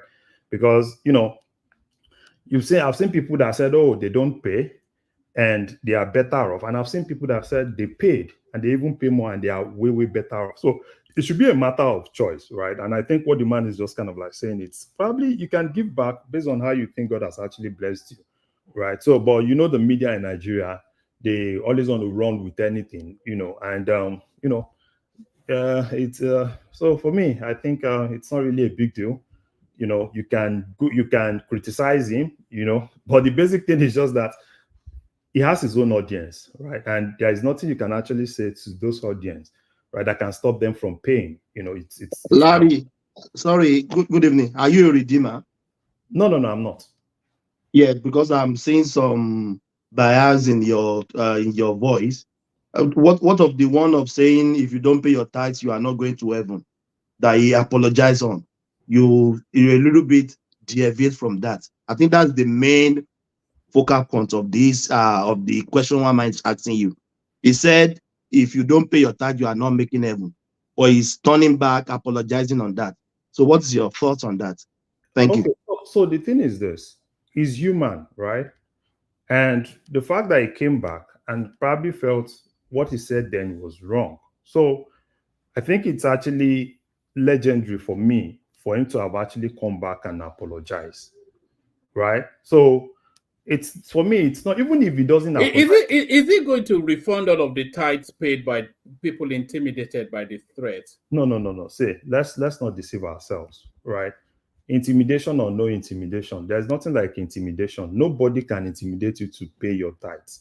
Nobody can intimidate you to even pay offering in church, right? Let's not deceive ourselves by all those things. Oh, who intimidates you? As you heard, can somebody just tell you, can somebody force me to pay money if I don't believe in it? Right. So but Larry, sorry, I have to sorry for coming in again. Okay. Your level of education and exposure is not like everybody. Okay. Have you been a gathering, a pastor said, empty your pocket? Have you been in that gathering before? Have you seen that before? I can't be in that gathering. I've seen clips of that before, but I've seen clips of our fast saying things like that. Okay. Yes. So people being intimidated, you may not be intimidated, but there are many Nigerians, people that have been intimidated with all these shenanigans. Go on, my brother. Though I've not been in that gathering before when somebody will say, "Oh, you must." No. I've not really been, and I'm not sure Redeem does that. Let's just fine. We can look for similarities, but I'm not sure. I'm not a Redeemer, and I don't go to Redeem, but I'm not sure they do something like that where they will say, "Oh, if you don't pay." I am curiously. Yeah, I go to Redeem. I Okay, used to you be go a to Sunday Redeem. school teacher there. Yeah. So have you seen a situation where they say something of such for you to pay your tithe? No, I go to a middle class church now, so you wouldn't get that from No. Even aside doing middle class, I'm not sure that we can actually have, we can actually have that in Redeem. But did you see that clip a few years ago when he actually laid a curse on people if they don't pay their tithes? Did you see that? Oh, well, I don't really, that if they don't pay their tithes, they will make heaven. And if that is coming from somebody of the reverence of Pastor Adeboye, then that's intimidation. You see, the major thing is this, as I said, right? He has come out and he felt, probably was wrong. And so for me, even at that, when people talk about, all this tithe and all these things, for me, I always believe in something, right? It's what you believe in, right? If you don't believe in it, nobody can actually force you to pay it. Fine, I understand the fact that they do all sort of things to kind of like make people want to pay, and we still have some people that don't even pay. But what they do is there's a form of manipulation that they do. If you have Nigerians, if they have difficulties in life, they always approach their pastors, especially the Christians. And then when they approach these pastors, the pastor will ask them if they have been tithing. And if they say no, and then they'll say, you say now, that is why we always. So there's a form of manipulation in that space, yes. Yeah. Like, they can always manipulate you, but they can never force you to do it, right? They can do all sorts of things. I think for me, most of all those things are just marketing strategies, right? They do all sorts of things, do this and do that, right? So in as much as they don't force you, people can say all sorts of things. You can go into a space where they tell you, this and that. It's more like, if you pay this, you get double of this. But it's you. It's on you. If you want to believe in that, yes, good. You can always believe in that, right? So, and the only thing I can only tell you is just that, be reasonable, right? In some of all these gatherings, you just need to be reasonable. And if you feel that, I've seen instances where you tell people this and they basically tell you it's their money. They can do whatever they like with it. So, and at that point, what do? You leave them to do it, because I don't really cry more than the bereaved, right? Because I know how to spend my money, right? I'm decide to I'm going to a gathering, and you may say all sorts of things. And if I feel I'm not going to drop a penny of my money, that's me, right? But when someone else, wants to, the only thing I can do is, okay, just be reasonable with it. And if they feel that's what they want to do, there's still nothing I can do. So I can only decide on my own finances and how I spend my finances. I can't decide on how someone else spend their finances. So in most cases, I understand the fact that, some of these things can actually be manipulative So, but no matter how manipulative it is still you deciding if you want to let go of your money. If you don't want to let go of your money, there's nothing any pastor or any alpha can tell you that can make you let go of your money. They can tell you all sorts of things. They can tell you, oh, probably, if you drop this money, you drop 1,000, you're going to get 10,000. Because I'm a scientist, right? And I believe in things that, are basically real, right? And I can actually ask myself, okay, what's the basics of me doing this? So, but that's just a personal decision based on my own personal finance. Larry, should we be beseeching the gym member then that people came out like Daddy Freeze and some of people that came out saying that is wrong? Should the gym member threaten those people then, causing them? Should they be tendering apology letter to Nigerians and people now, since their Papa now, Almighty Papa, has apologized that he is wrong? You see, the thing is this. For me, right, if you decide to, probably if somebody says something that that doesn't really go in line with you, and you decide to cause that person and everything, I think it's more of a personal thing rather than an institution thing, right? And let's just be candid with ourselves. Just be candid with ourselves. You see, this issue of finances is difficult, right? It's actually difficult to most times when you tell people you even see instances that some people even tell people don't go to church, don't go to this place, don't go to that. But what we don't understand is the fact that you can only tell them, right? They also have decisions to make. If they really want to go, right, they will definitely go there, right? And and when it comes to finances, when you're like, oh, why are you guys paying? Right. And what I've seen in most cases is people tell you that it's not compulsory, but you can compel them to do what they don't want to do. And you can't even, force them to do what you want them to do. So for me, you can say, oh, it's wrong, this and that. But at the end of the day, the bottom line is just that they will still do it because it's still a decision. It's an individual decision. But Larry, don't you agree that most pastors in Nigeria all do for business? That's not most pastors in Africa all do for business. Two ways to make money. They don't genuine. Most of the pastors in Nigeria are all fake. They all just. Well, you see, I wouldn't go that route to say most pastors are actually fake. Rather, that I wouldn't also go the route of telling you that most imams are also fake, right? Because see, this issue of religion, we just need to be very careful, right?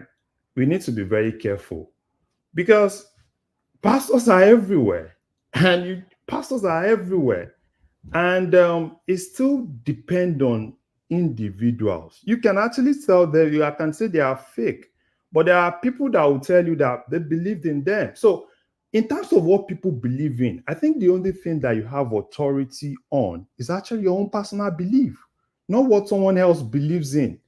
So if you feel that, you go to a church, you prayed, probably things don't really work the way you want it. It's still a personal thing. So let's just understand that fact, right?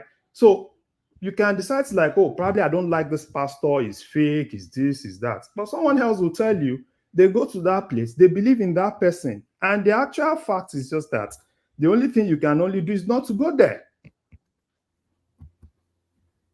There are churches even in the US here, that have one or two, but if I'm not there, I don't even care about who goes there. You go there because you want to go there. I'm decided to stay in my house. Right? So that's where I really want people to see things when it comes to all this issue of religion, all this issue of other things that has to do with other people, how they really take decisions. We only have right to our own individual decision, not all these unnecessary things, right? What I believe in, it's what I believe in, right? So what some other people believe in is what they believe in. So that's what I just believe in that. All right, Larry, give us a very brief commentary on the headline on the screen, and then we're going from there to Baba. So this is Kwakwanso Rabiu now saying that he's now willing to deputize to beat Peter Obi. All of the abuse that he threw Peter Obi's way in 2023, now the reality has dropped. What are you making of that headline? I have no issues being Peter Obi's running mate. Kwakwanso, he actually said it on video, so he cannot even take it back. Okay. So before that, let me just say something, right? I've seen people, I've seen, oh, Larry is this. So the thing is this. I'm not my anointed. No, Yes. No, the thing is this. I'm not a Christian. I'm a Muslim, right? So that you understand my own perspective, right? I'm not a Christian. A Muslim called Larry. Which planet is that? A Muslim called Larry. Yeah, it's a Larry. It's from Larry. It's a Yoruba name, Olari Waju. Yeah. So, but I have my own Muslim name. So now on this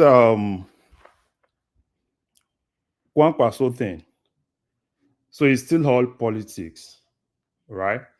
It's all politics. And everybody, they've tested themselves and they all know how they weigh, right? And I think they are trying to like, okay, fine, what of if we go back but the unfortunate thing is this: even if Peter Obi and Kwakwanso come together, it's not going to make any impact. The only thing that can make impact is if PDP, NNPP, and Labour Party come together. Because if those two people come together, probably or they kind of like use Labour Party or probably they use NNPP, and you still have the likes of those other guys coming out from the north, it's still going to be the same thing. The only thing I think that can really make some impact is probably if the whole opposition, just like APC did it then, they kind of like bring themselves together. And in that kind of whole opposition means people that are currently elected members. But if you look at the numbers, though, Larry, it's rather worrisome that sort of combination Kwakwanso that number for TINUBU. No. That's a near 8 million votes right there. That's threatening us a rock now. No, that's the thing. The numbers you see in 2023, it's not the numbers. It's not the same numbers for 2027. That's just the reality. Yeah, but the people are angry with TINUBU. TINUBU is not. If you had an election today, it will struggle. Say, one man. Do you think Peter Obi's numbers will increase in 2027? No. You don't? It's going to reduce. Yeah. He's not going to. I don't see Peter Obi getting that 2023 numbers in 2027. That's just my own candid opinion. How have you arrived at that? Okay. So were you here when we had FM on? I think it was 2 sessions ago. No. He's an ardent TINUBU follower, and is on vacation in Nigeria at the moment. He's a Yoruba guy. He lives in he's staying in Surulere. He lives in South Africa. He was telling us that he was having conversations with fellow ardent TINUBU supporters, and they were all just angry with the guy that they cannot see what will lead them to voting for him again. And he said if he really pressed them, that he suspects that they would want to vote for Peter Obi, but they're too afraid to voice it out. So I think the Peter Obi thing might well have momentum. I don't think so. You don't think so? Yeah, I don't think so. I don't think so. Because there are a lot of things that went into 2023. Religion played a very key factor in 2023. And aside religion, ethnicity also played a very key factor, right, in 2023. So now, in 2027, and this is what I just think, right, and that, for me, you are going to see divided votes in the north. Because if PDP is bringing a candidate from the north, And it's probably Peter Obi and Kwakwanso, they decide to be on a ticket.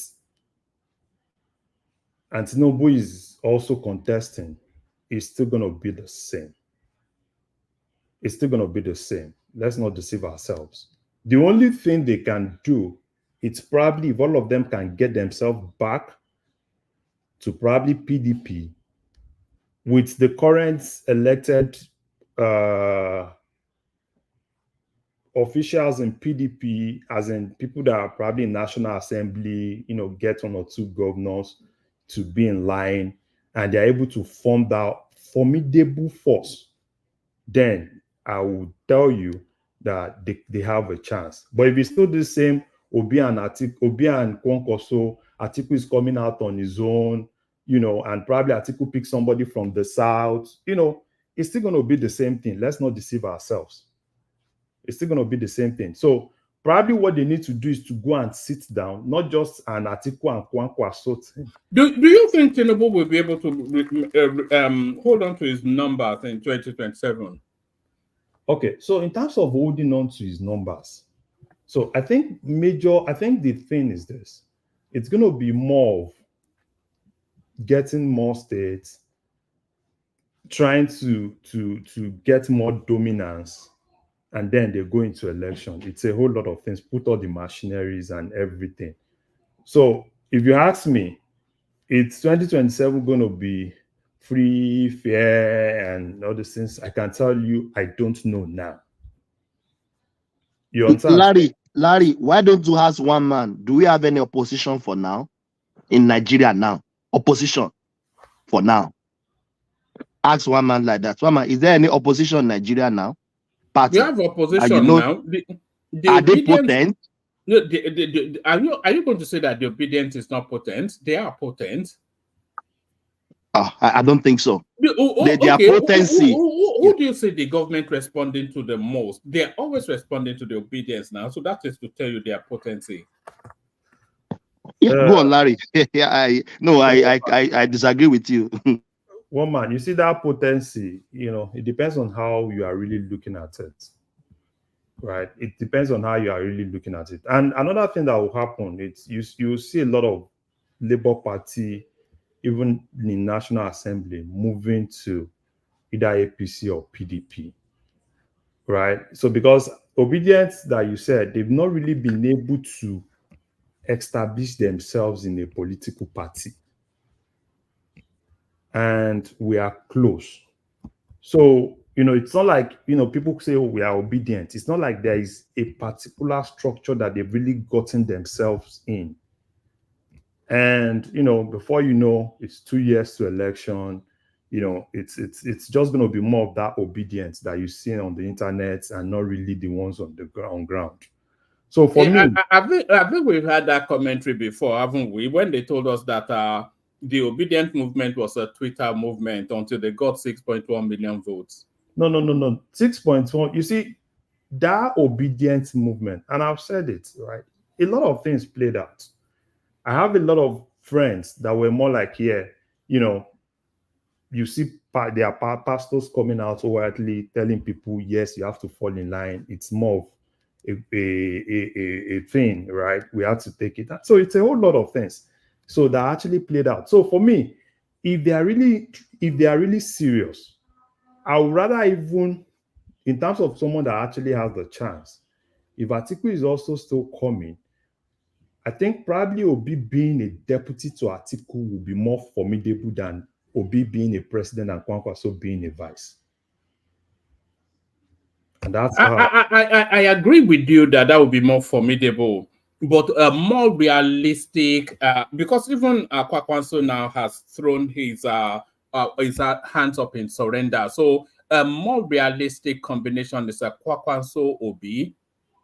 I cannot say, because of course Atiku would never deputize to Obi, and the obedience would never accept Obi being deputy to anyone. Okay. So like I said, let's wait and see. Right? This is a chess game. Right? As you are showing they are showing all the strikes, they are showing everything. And don't forget, the other guys too are also planning. So let's not don't think, oh, probably because they said this is this, the other guys will sleep. No, it's not like that. That's politics. Everybody's playing the game, and everybody's looking at how to really, you're attacking me, how do I defend you? So it's a whole lot of things, even beyond what a lot of us are actually saying. We can see things based on what The campaign will be interesting. I cannot wait for the campaigns to start. I want to see how TINUBU crafts his appeal to the Nigerian people. yeah. It's also what everybody's actually looking up to. And he said he's And not. I'm also wanting to see how the opposition, because the suffering of the people will be the theme of that election. So the suffering of the people. So TINUBU is going to tell you that these are necessary sufferings in order to get us out of. Then he will go and detail all of the things that led to that suffering and his pathway out. So we already know how his campaign will go. But how are the opposition going to counterweight that? What narrative are they going to give us? Are they going to say they'll bring back the first subsidy, which a lot of people will disagree with? Are they going to tell us that they're going to introduce subsidizing the naira, which a lot of people what are they going to say? People are saying they are not. People keep saying, "Oh, we'll never vote for TINUBU again. We'll never vote for TINUBU again." But then when you ask them who they are going to vote for and why, they struggle. So Peter Obi doesn't have a plan, and the plan that he presented in 2027, in 2023, was the exact same plan that's playing out now. He told us he would remove arbitrage from the exchange rate, remove the subsidy, float the naira, all of these things. He said he would do it. Atiku ditto. So I mean, what's the contrary argument that takes TINUBU out of office? It's the argument that is going to decide that election. No. I think for me, for TINUBU, I think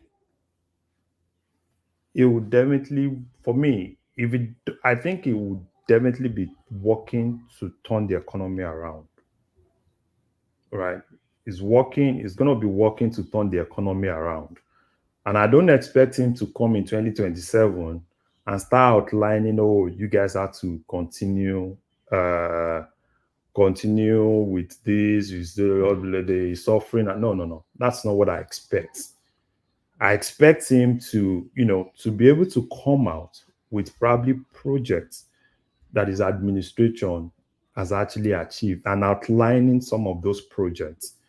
And in terms of the economy, I expect him to be able to come out and say one or two things, probably, his administration will have actually done. So for me, I think it's too early for us to assume that probably this is what he's going to say. I think the major thing is just that, like he said he's focused on, reshaping the economy, turning it around. Yes, there's still time, right? There's still time. And these are things that if they are genuine with implementation of some of all those things and leaving politics aside, for me, I think we can actually have that turnaround economically, probably in like 8 to 1 year. All right. Before I go on to Baba, let me just ask you this last question. Do you think the opposition, they are playing the politics right, the opposition in Nigeria? You see, do we have opposition in Nigeria? I don't know. I think the opposition is more focused on politics than criticizing policies. The whole opposition from PDP has been politics, right? Not really criticizing the government policies. Even in the obedience and, you had, I don't know, probably next year you can start seeing people that are really critical and critiquing. Have you been somewhat disappointed with the obedient sort of style of opposition? Because they hold the center's ground in that opposition space, but the way they are playing it is somewhat, I personally am somewhat disappointed, because it seems to be a single theme sort of, it's a campaign of calumny that seems to be what they are embarked on. And every single thing, they will just do, oh, we cannot continue like this. They spent 20 billion on this, that, and the other. And these are just pedestrian stuff now. There's no cleverness to it. There's nothing that makes you think that there's nothing that they have done in terms of opposition that's caught anybody by surprise. It's essentially the same theme that they ran the election with, that they're still carrying through. Would you agree with that? And would you say it's disappointing?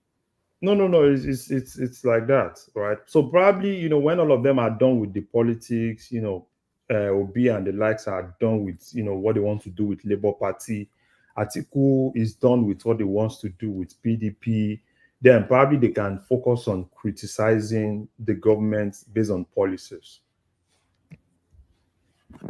So, all right, brilliant, excellent. One man, before you move on, I want to ask this question, and also Larry, do Nigeria know the implication of removing the arbitrage on the naira and also removing the fuel subsidy? If they knew that and they still vote for TINUBU, supposedly he won the election. So do Nigeria really understand this plan? Because the man said it. All transformer, do anything. I'm removing those things. Yeah, thank you, Mama. Okay, so let me just say something. An average Nigerian does not really understand all those things, right? So now it now depends on how TINUBU is able to genuinely use those things to turn around the economy. And if it's going to be more of increasing the purchasing power of people, there is high inflation. And if they're able to turn things around, I think what people are just interested in is the ability to afford things. That's just the major thing. So you just need to do that magic and get them have the ability to afford things. If they have ability to afford things, things that are essential for living, if they don't have to struggle for it, they don't even care. Call it whatever you want to call it.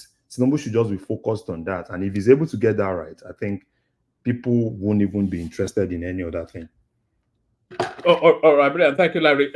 And just to add a little addendum to what Larry said, I don't think Nigerians especially understood. The average Nigerian has no concept of anything. They vote along traditional lines, party loyalty, ethnicity, religion, and that's pretty much the vote. And then they vote in stock as well.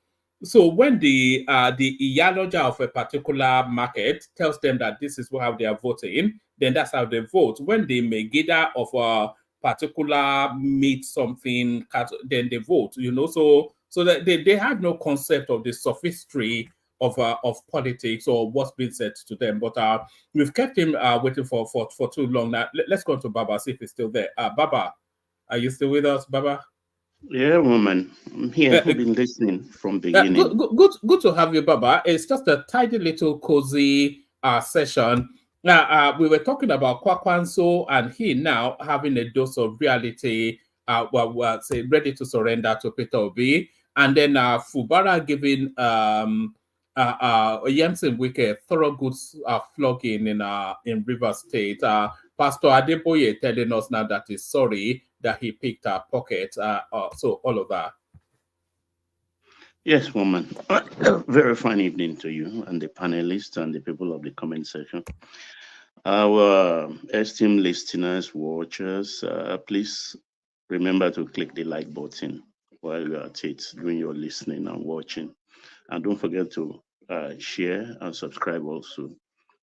And let me start with the now NOW, which is the River State politics. I think there is something going on which we are not realizing actually in this local government election that took place in River State. Have we ever wondered the SPV APP? That's what FUBARA used to win the 22 seats. By that, does it mean Wike had been outflanked because it's no more PDP structure that got FUBARA the 22 local government seats. By implication, it is pure FUBARA's local government now as we speak. And he can use that to leverage his second term. He can use that to leverage his second term. So there is much more at play at that. But there is also the small issue of the appeal court case, also which like a sword of Damocles, who are being swinging on the head of FUBARA, because there is a possibility that this election in Rivers State could be cancelled by the appeals court or by another suit entirely in the federal court, because the institutions that APC took to court are all federal institutions, INEC and police, DSS and the other. And when you have to take those institutions to court, you have to do it in federal court, not in state court. The judgment FUBARA got, let's say PDP got, or FUBARA got, was a state high court. And I still think I quarrel at that constitutional legal jingoism that is playing out there, or gibberish. What was the nature of that? What was the judgment? Sorry, I've not been following it full 100%. What judgment did they get from the court? Yeah, the federal court said that the INEC, it's about the voters register. FUBARA says, I'm using FUBARA now because FUBARA is just a floating candidate, a political person. That is RISIEC, that is River State Independent Electoral Commission, RISIEC. They can use the previous voters registered, which they used in 2023, that they still have it. And APC say no, it is INEC. And INEC also considered that no, we have to give you a new register, which is more current. So on the basis of that one, APC went to Federal High Court to stop INEC from giving that new register, the current one, to the RISIEC in Rivers State. And they got a judgment for that. And the judgment even went further to say, if Rivers State went ahead to conduct it illegally, that the police will not supervise it, this DSS will not show their presence, and all federal structure will be withdrawn from that. And that's what's played out in that judgment. Then FUBARA went to Rivers State High Court, which is superintends anyway, and put forward that, look, I have a register, which was valid in the last election, which we used less than about a year ago. Can I use that? And the State High Court gave him the go-ahead to use that, and said the election can go ahead on this day. So two conflicting, and it's on that FUBARA stood. So which is right? I mean, it depends on what lawyers think here. You get my point. That's why I said that the election that took place today may still be cancelled by the Federal High Court or Federal Appeals Court, because FUBARA also has appealed that Federal High Court judgment. So he has a pending appeal on that, but still went ahead to get also a judgment in his own state Federal High Court. So the whole thing is confusing, but then that is maybe a month, 2, 3 away. Because what they are fighting for right now is that there is an October 15th deadline for all states to have their local government chairmanship and structure in place before they can be entitled to federal allocations, failing which they will withhold their federal allocation until they conduct that election. So that is the race they are all pursuing. Unfortunately, if they put a stop to this election, then they will not receive their local government allocation. But then what I suspect is this, that APP platform didn't just come from nowhere. It didn't come from nowhere. I think Wike may be outflanked. Yes, I like Wike, but all his chest beating and all the rest is not a typical Nigerian politician. It is not. Because the typical Nigerian politician is a little bit quiet, not brazen. They act from the inside out. That's why I say he may be somewhere, somehow, he may be outflanked, because the president needs River State to add to Edo State so that he can be sure of his re-election. And of course, who runs River State at the moment? It is FUBARA who runs River State. Do you think what happened today puts Wike's ministerial position under threat? Because no, I don't think so. if it's no use to them in 2027, then he's occupying that space unnecessarily. No, it is useful in the PDP circle for the president. So he has use. You understand? So Wike's position as a minister is secured. But before he realizes that he's been outflanked and outplayed, it may just be too late for him. But he is doing a good job as a minister. And of course, he is dabaruing the PDP, which is also useful to Aso Rock. So he will remain in position. You understand? A lot of people were expecting him to swat FUBARA off like a pesky little fly, but FUBARA is showing a bit more. I didn't even know that he had it a name, FUBARA. All these things we're seeing. Well, it's not like he had it in him. Look, when you stand on the street in the afternoon and a 10-year-old boy comes out and slap you, conventional wisdom will tell you that no, the boy just didn't come out to slap you. Somebody must have sent him. Somebody must have sent him. Baba, can I chime in, please? Oh, sure. Yeah, good morning, everybody. What FUBARA just did, he just shot himself on his foot.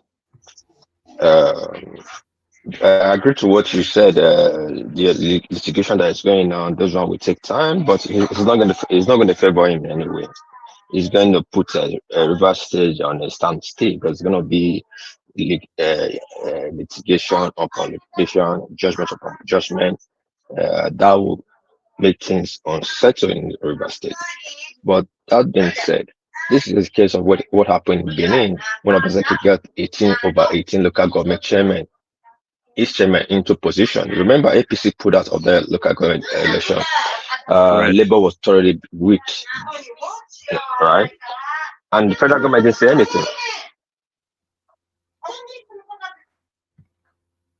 Yeah, go on, Walpis. Oh dear, we lost him. No, I think he may have been interrupted by his children now, but yeah, carry on, Baba. Yeah, okay. That's what I said actually, because on legal front, there is that danger somewhere down the road that we FUBARA, but it all depends on the presidency, because the presidency is not an impartial bystander in this. They are not innocent. Don't believe that the presidency is innocent in all of this. But then Wike has to watch his back and be very careful, because at the end of the day, FUBARA is the CEO of River State. But from now on, I think he will be more assertive, because everybody in River State, particularly the Jaws that are a majority in River State, are behind him. And he's spending a lot of money. But who are the people that's going to suffer for this? Is the citizen of River State, the people of River State will suffer because You know, they actually spend development more. will suffer. They spend more money on politics than they spend on administration. Because this local government is not it's nothing to do with whether FUBARA is popular or not, or is liked or not. It's just how much money are spent on it. You know, in order Exactly. to, and that money, of course, comes out of what should go towards development in that state. Yeah, that's what is playing out. That's why I just have I pity the people of River State because it's everything that is happening there now does not favor them, and we are going into about a year and a half of this administration. In another 1 year, it will be a different ball terrain entirely because politics will have taken roots. Politics of 2027 will have taken roots. So let me go quickly to Kwakwanso. Before you go to Kwakwanso, let me take you to one space, Baba. There's been a lot of controversy around TINUBU's travel to London on a 2-week vacation. So a lot of conversations has been had around that. That one, why is he going abroad on conversation? That's one. And then what has it done to be deserving of conversation? That's two. And then there was this picture that came out, I think, a few days ago of Gowon and because Buhari more or less permanently lives in London now, of Gowon and Buhari meeting for London in London for tea. So that picture came out a few days ago. So essentially, the current incumbent, the immediate past, and the long historical figure, all of them in London. So what sort of country are they building where they cannot even abide spending a spare moment there? Well, don't forget one man. Nigeria's politics is, how do I put it? It's almost like a secret cult. It's almost like a secret cult.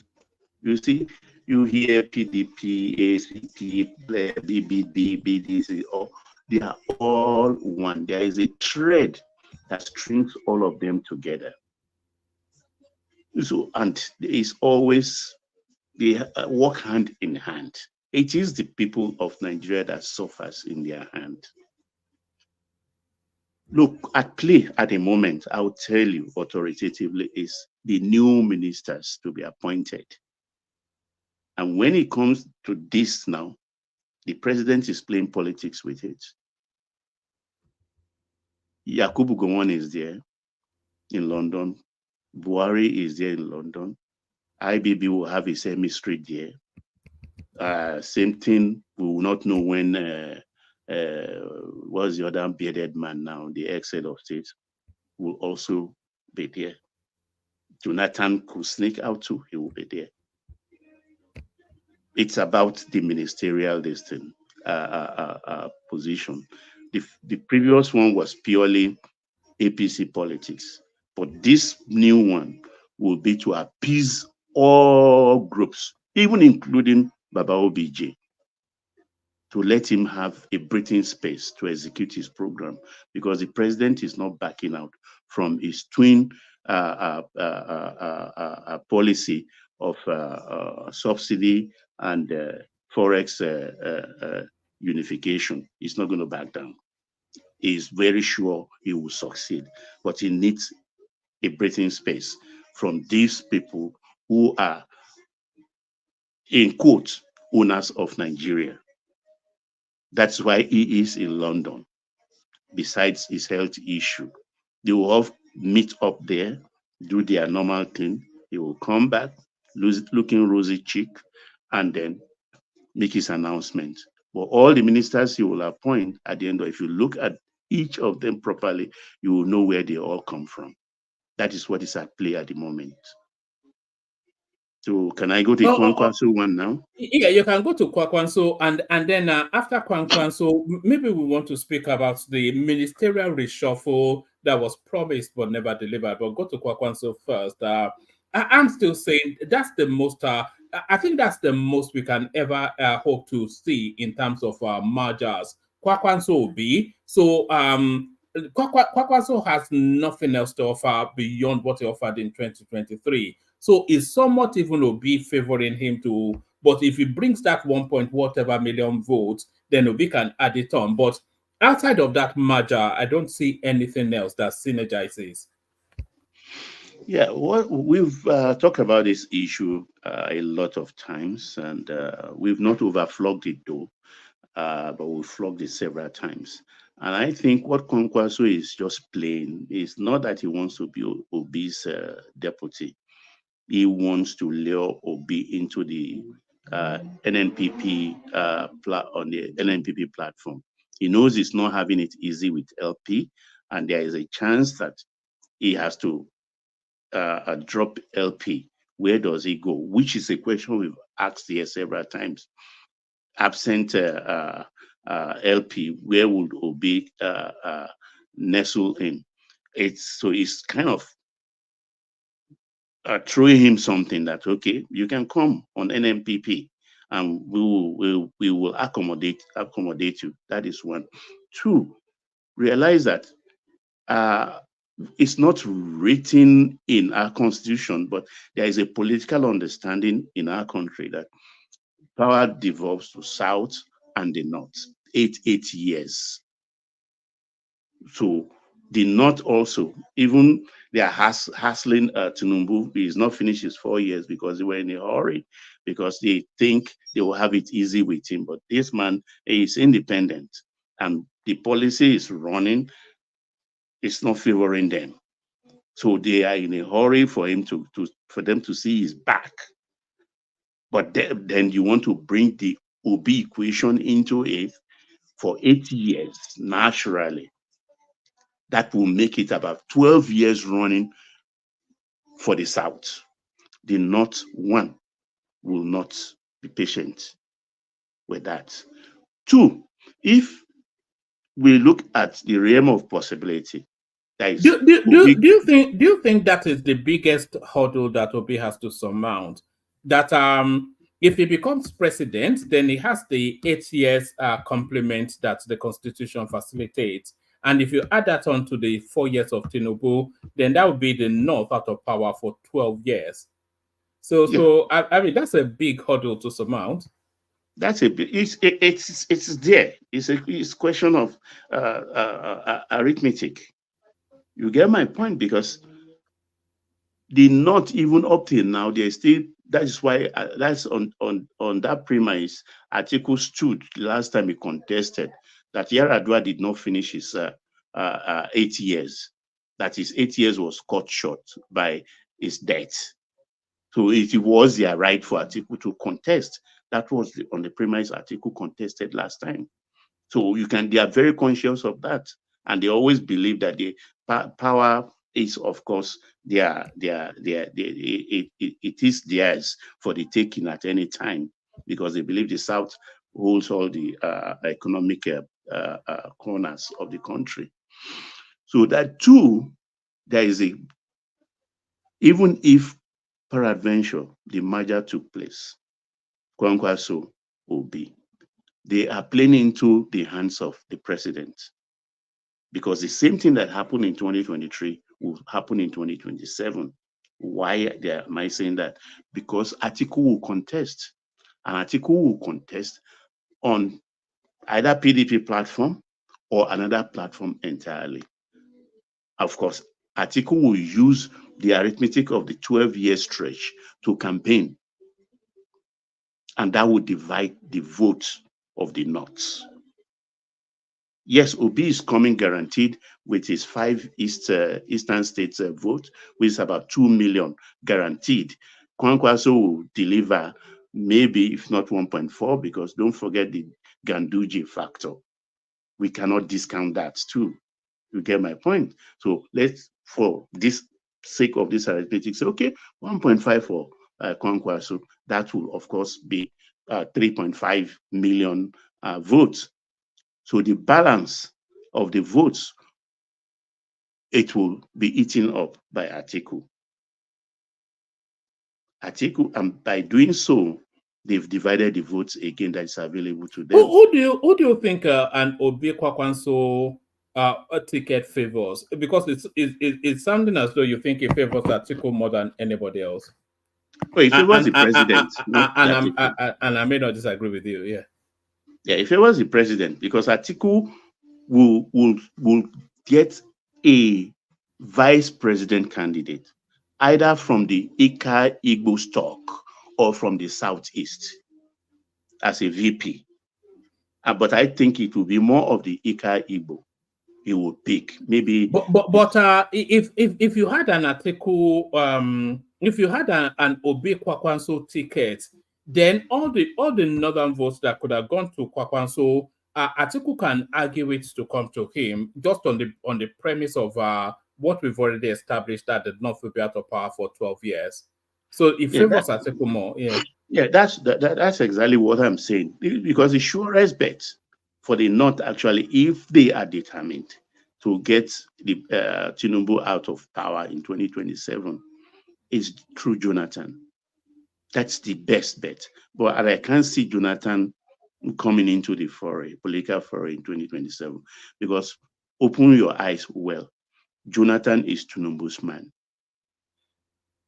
Jonathan is TINUBU's man. He will not confront TINUBU. He's at peace with himself. He is a man at peace with himself, and he will not upset the apple's cart. So whatever they do with any of these things, it's advantage TINUBU. Atiku is going to contest. And don't forget, PDP is about 3, or some people will say even 4 factions as we speak at the moment. But Atiku, is a diehard. He doesn't do his calculation well, and he has people around him who wants to take the crumbs out of his that falls out of his Baba, table. sorry. GT call, that's why I left it for my kids. I was making breakfast for them. Anyway, that's what FUBARA, he just shot his head on food.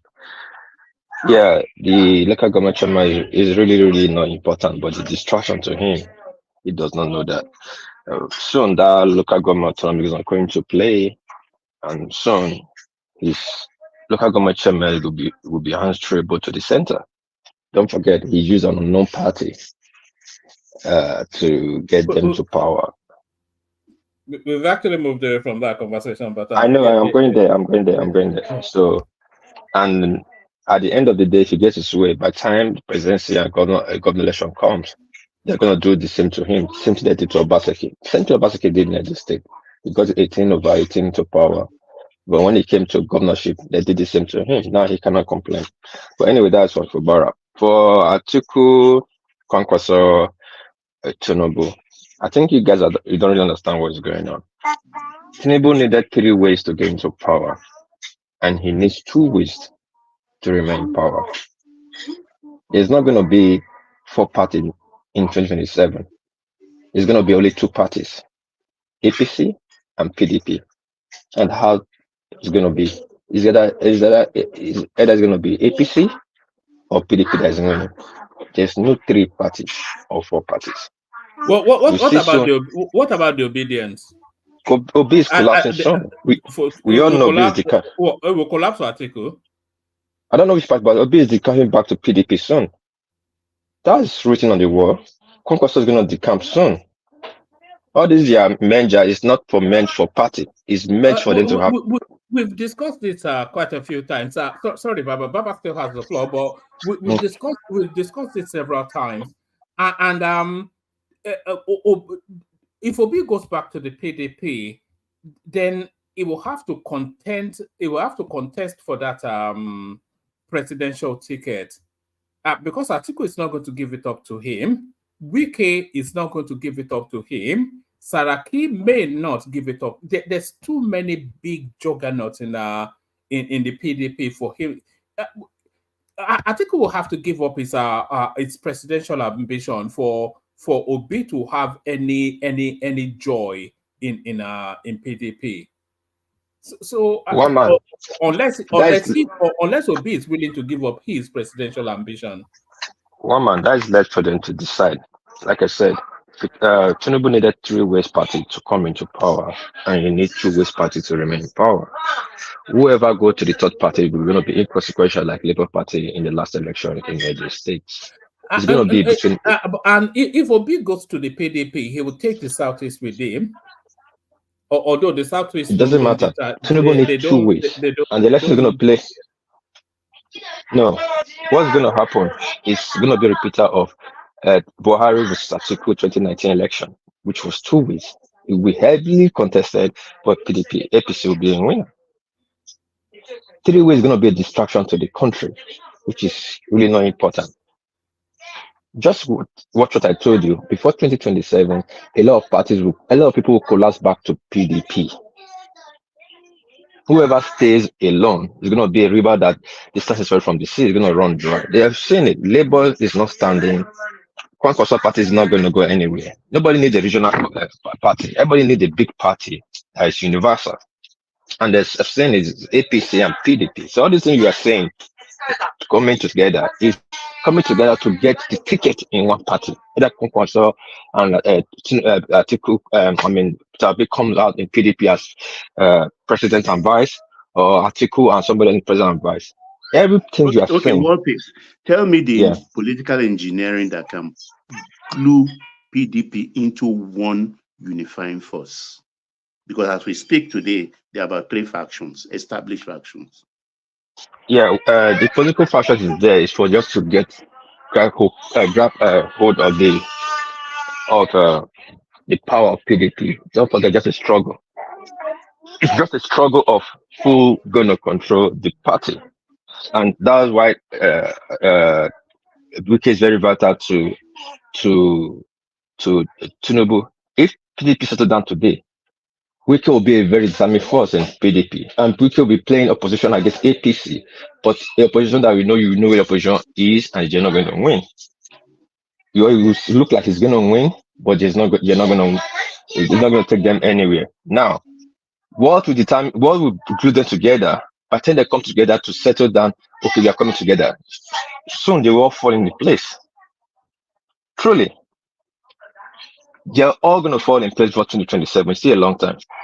All of them going to come back to PDP. None of them going to go a separate party. They all going to come and they decide within them. Is that including Kwakwanso? All of them. Kwakwanso is a regional party. It's just like Afghan.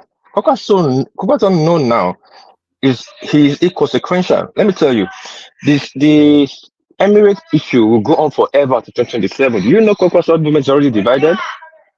The Kwakwanso movement is just people who are loyal to, some are loyal to the Sanusi, some are loyal to the Bayero. That first have divided their vote. Do you think that thing that is going on there is just a personal move? It's a heavily political move. Smart move. Until they fix that problem, Kwakwanso is not going to get that 1.5 million vote he got the last time. He knows. Everything's going to fall in line. Go write it down, man. Before 2027, most of these people you are saying, 75 to 85% are going to absorb themselves back into PDP. They're going to settle themselves. I don't know how they're going to settle themselves, but they're going to come to a conclusion and settle themselves. Settle back into PDP. One unifying force. And the fight is going to be between PDP and APC. Just not third party. APC need only 2 parties to stay. And in that kind of situation, who do you think will win? APC is going to be repeater of 2019 and 2019 Buhari versus Atiku, heavily contested. You think PDP is going to win, but APC will come back victorious if Tinubu plays politics well. Because the vote doesn't decide the election. It's the count out of the election determines the political godfathers. All right, I can hear somebody say "Papa" there, so I think maybe your attention is needed. But that's an interesting perspective, Baba, but not one that I necessarily agree with, because but that is the reality. You understand, one man. Yes. If Buhari could win in 2020, what stops Tinubu winning 2027?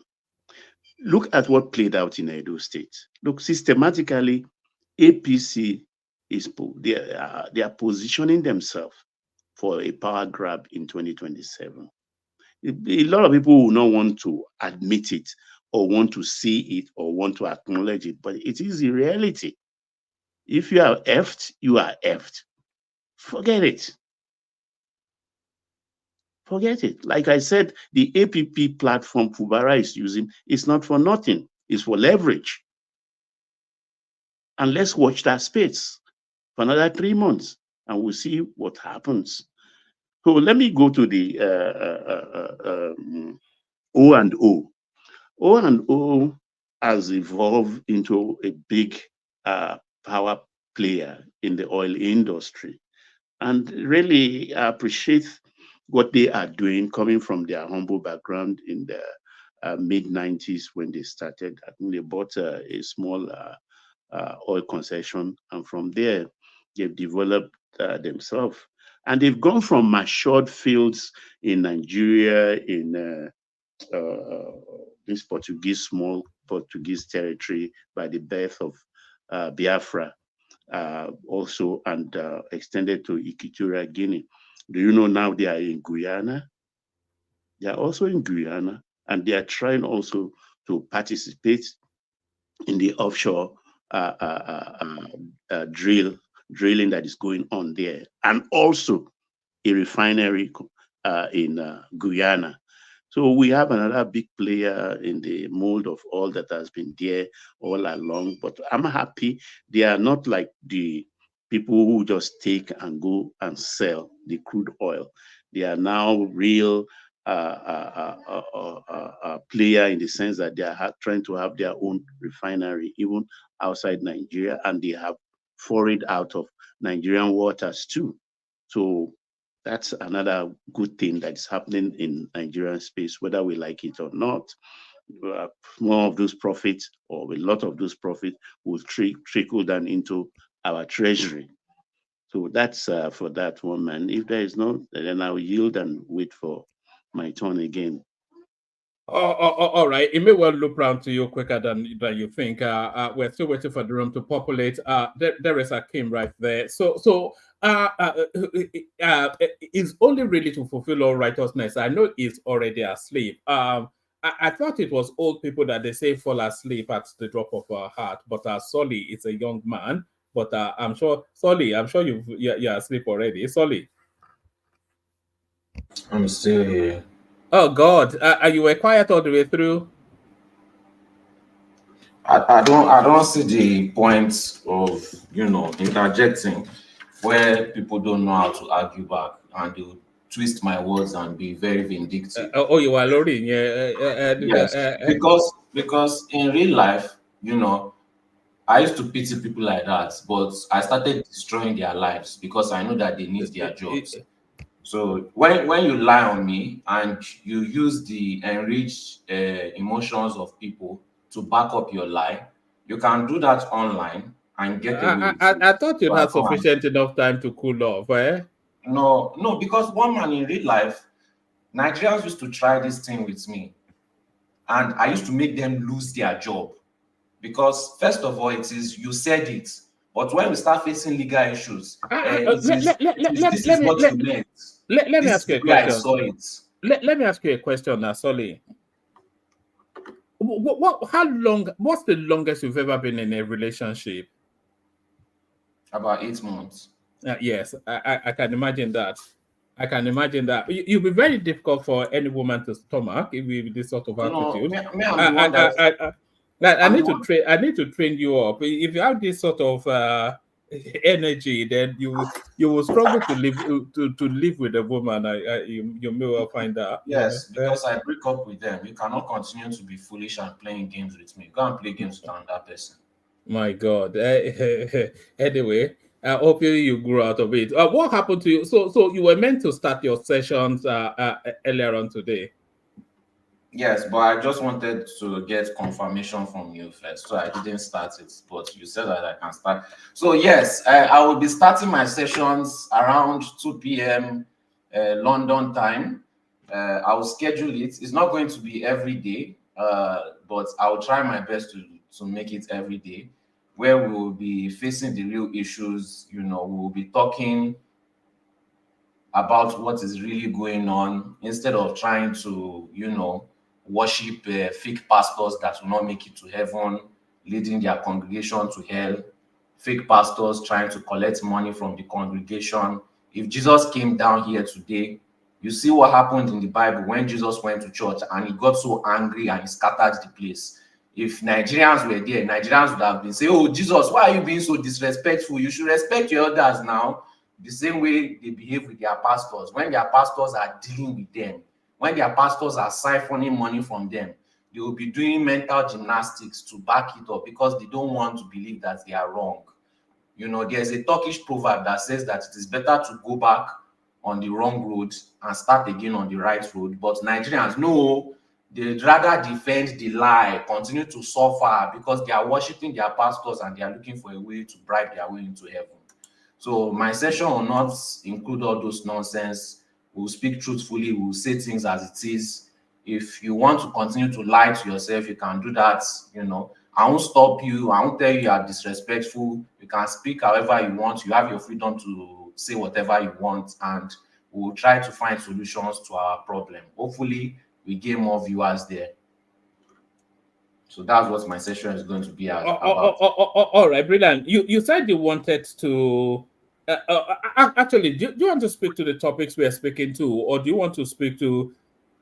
Yes, that's only right there. So people are coming out of the woodworks. Okay, boy, you only ever change. So do you want to speak to the topics we are speaking to, or do you want to speak to other matters? There was a particular clip you sent to me that you said. Yes. There was an incident about Dutch police maltreating one woman that just gave birth, and I saw a lot of black people saying, "Oh, it's racism, this one and that one."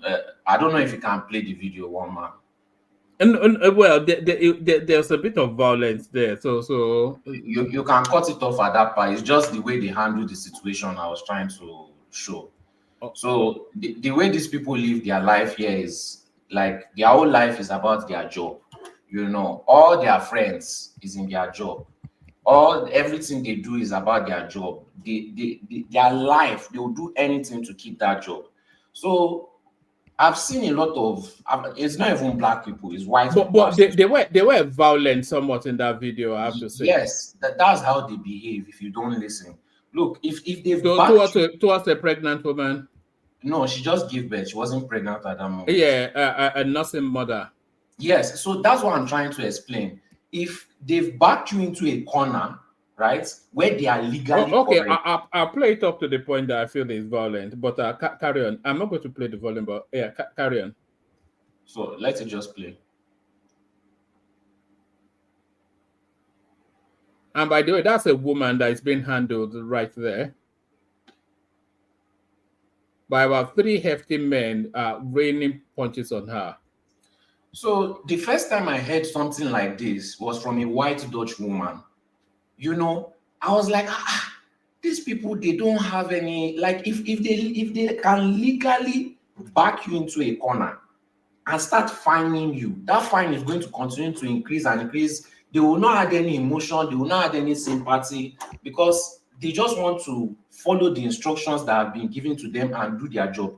They don't want to have any reason for their boss to give them, any back talk or say, "Oh, you didn't do this correctly," or "You didn't do your job." Or they will do their job to the fullest. They don't have sympathy. They don't care whether you are white, whether you are black, they will just do their job because they don't want to get fired. You will hear some of them say, "Oh, I've been working here for 20 years, 30 years.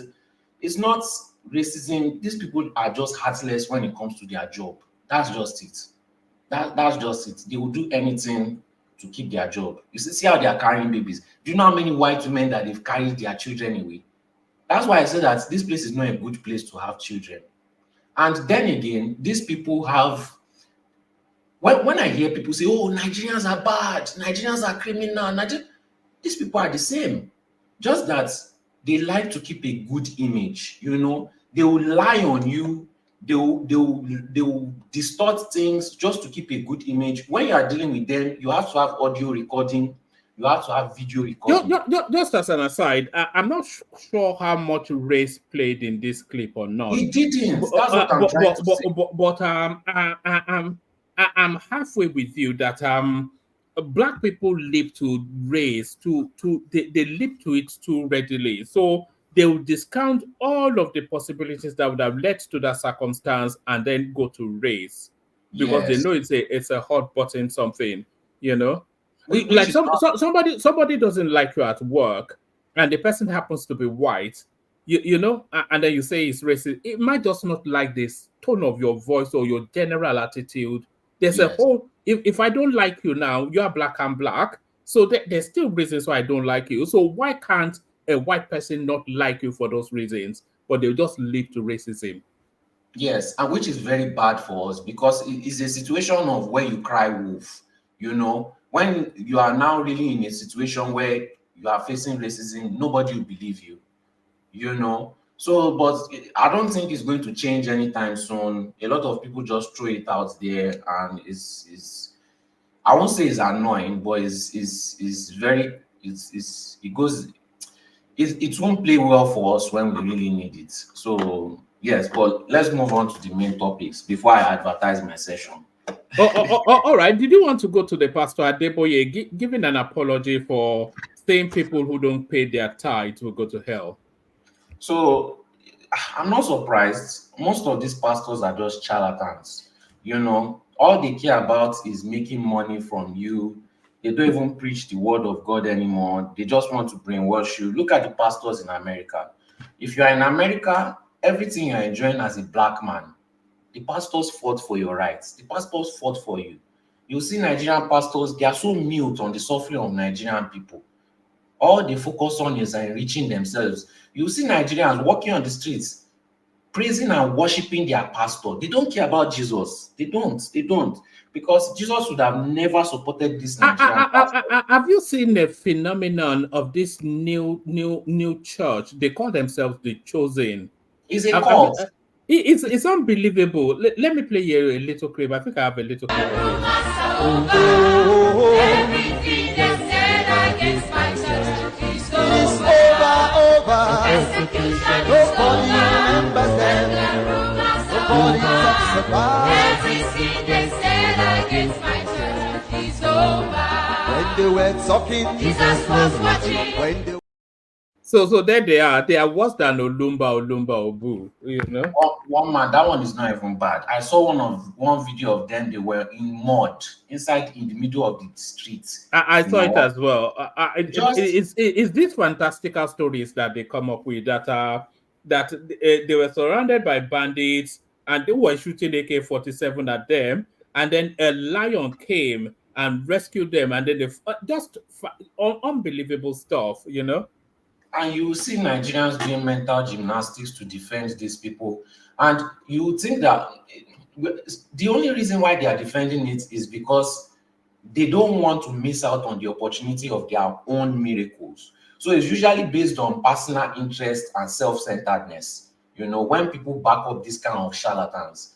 So would Jesus support all these kind of things? Would Jesus say you should enter the mud and be rolling on the floor and going to go and try to fight bandits? And they don't read their Bible. Most of these people have never read their Bible before in their entire life. You know, most of them have not read Revelations. If you read Revelations, you will see that the amount of people that are supposed to enter heaven is about 144,000. How many people are we on this planet? They gave you numbers in Revelations. Look at this. Revelations, let me tell you the chapter in Revelations. So that I've read my Bible 3 times, front to back. So let me tell you the chapter in Revelations, just 1 minute. It is Revelations, just 1 minute. Revelation 7, 4-8. So you will see what is described. You know, most Nigerians, once we start reading Revelations, we get scared and we don't finish it. I've read Revelations many times. I've read the Bible from Genesis to Revelations 3 times. 3 times, right? Because my uncle is a pastor. So I've gone to more churches than most of you on this platform have been to. I've met more pastors in Nigeria than most of you on this platform have been to. So if you want to go based on the analysis of videos and audio, Me that have met them in person, you know, I would say that I know them more than you. So when Nigerians are just jokers, and it's mostly just for self-interest and the fact that they don't want to be wrong. Your uncle is a pastor, and you say they are all charlatans. What? No, I said your uncle is a pastor, and you said they are all charlatans. Yeah, majority of them are charlatans, especially the ones that preach money, like, oh, you must pay tithes. They don't give anything back to the community. They set up schools where you cannot even afford to pay all those things. My uncle doesn't do all that. So I've seen all these things. I've seen people. He doesn't do all these fake miracles to keep people to continue to come to the church. He doesn't induce people into paying tithes. He gives back to the community. He gives clothes. He gives food. He does all these charity events and everything. So there's a difference with the ones that just want to make money and the ones that, you know, are leading people astray and the ones that actually want to help the community. Not all pastors are charlatans, but this Oyedepo, or I don't even really know, I don't even really remember his name. He's one. Maybe he didn't start out as that, but he is one at this moment. Everything bad going on in the government, he keeps quiet about it and somewhat supports it, even though some people try to defend that. Well, when you say he keeps quiet, he's not a politician, he's a pastor. So what was your expectation of him? The pastors is a very high-profile pastor. He has the ability to create influence in the community, right? Pastors in America were not politicians, right? Martin Luther King, was he not a pastor also? Or a reverend? So if they want to help the community, they have the ability to help the community, but it doesn't favor them because they still want support from the criminal government. That is my point. If you want to gain from the people, why don't you help the people if you really love them? You know, but they don't love you. You love them more than they love you. That's the point. And they are just using you. And they are using you to the fullest. How will somebody say, oh, I was wrong about tithe, but you should continue to give, and it's still threatening you, and people will still find a way to defend it? If you really, really care, you take all that money that you've collected as tithe and you give it back, or you utilize it in the community. Use it to build platforms that can create jobs for the people. But you are not going to do that. You are waiting for the next Rolls Royce gift or the next private jet gift so that people will say, should the pastor work? Did Jesus not work? Did Jesus not work? So who is your pastor compared to Jesus? You know, but they will never ever face that fact. They will never ever talk about Jesus because, like I said, they are worshiping their pastor. All those What's the internal thinking amongst the pastordom about Pastor Adeboye? What's your uncle's position? Does he have a position? Is it something? It doesn't have a position. It doesn't talk about other pastors. Most pastors don't talk about each other. A lot of pastors are actually coming out to back him up. You know that it shows real integrity for him to be able to walk back his words. The pastors backing him up are just using it for clout, or they also are charlatans. So they are pushing their. Is it when he's closer to his grave that he's coming out to apologize for the wrong scriptures that he has been quoting? Yes, after collecting all that money from all the gullibles. After expanding his organization, because he's closer to his grave and he's afraid of what his creator is going to tell him. Look he's at coming that. out to refute his Emeka, one man. This same Baba have taught us apologies has to come with restitution. And if you are apology for something doing wrong, you have to what? You have to restitute. So is he ready to pay back all the tax he has collected with false pretense? That's the question we should be asking Baba Adeboye. Thank you. So, you know, but now if you tell people the truth, what they will do is insult you.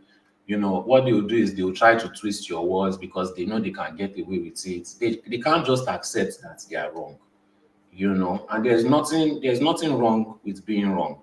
It's just that Nigerians will laugh at you and they'll make fun of you if you are wrong. You know, but these same people that are laughing at you and making fun of you, they will never help you in a bad situation. So I don't know why you care about them laughing at you. If you figure out you are wrong, that's a way for you to find out where your problem lies and you are able to fix it. But if you want to continue to pretend that you are not wrong, you continue to face the same problems over and over and over and over and over again. So it's all about personal choice. Yes, it's true. It's people's personal choice to choose to take their money and be giving it to try and buy their way into heaven. If they choose to do that, they are free to do that. But they also have to hear the truth. So we can just move on from that topic. All right. Do you want to speak to the FUBARA space? 22-1, the beating he gave Wike today. But a lot of people are saying he shouldn't celebrate too early. Is that something you're following? I will also agree with them because, you know, before votes used to count in Nigeria, even if it was just a tiny bit, you know, and if you win, they would let it go. But now TINUBU has come with a new political system where it doesn't matter if you win, it doesn't matter if you lose, it's all about personal interest. They are just going to find a way to, you know, I'll be very surprised if they let FUBARA get away with this. I'll be very surprised because TINUBU needs that space for that 2027 election. I'll be very, very surprised. They are going to find a way. They don't fear Nigerians anymore. They don't fear Nigerians. They don't fear Nigerian citizens. They will shit on the floor and rub it on your face if they can, because they know that there's nothing you are going to do about it. You know, the only people that they fear, which was the military, they've turned them to Okada men. You know, they are driving Okada all over Lagos. They are now Okada men. You know, all the people that they fear, people like, what's the name of this guy that used to call Igbo people slaves? Azari Dokubo, yes. You know, all those kind of people that have weapons, that they know that those people are fearless. You know, those are the people that they fear, and those are the people that they bribe and find a way to just, you know, put some respect in them. Nigerians will find a way to be defending their oppressors. You know, if you start telling them the truth, they will get angry, they will twist your words, and then they will try to find a way to throw you out just because you are trying to prove them wrong. They will say that you are disrespecting them and all these kind of things. You know, I know more local government chairmen, and when I say I know, I mean I've met these people, I've lived in their neighborhoods. I know more governors before they became governors, during their tenure, after they became governors. I know more senators than most people on this platform. I wouldn't say I know the Are you president. omnipresent? You know No. pastors, you know senators, you know president, you know local government chairman. Are you omnipresent? Because my father went to the same school with a lot of them. I also went to the same school with a lot of their children. So I used to go to their house to play games. I used to go to their Which school is that one? Is it the school in heaven? What? Which school is that?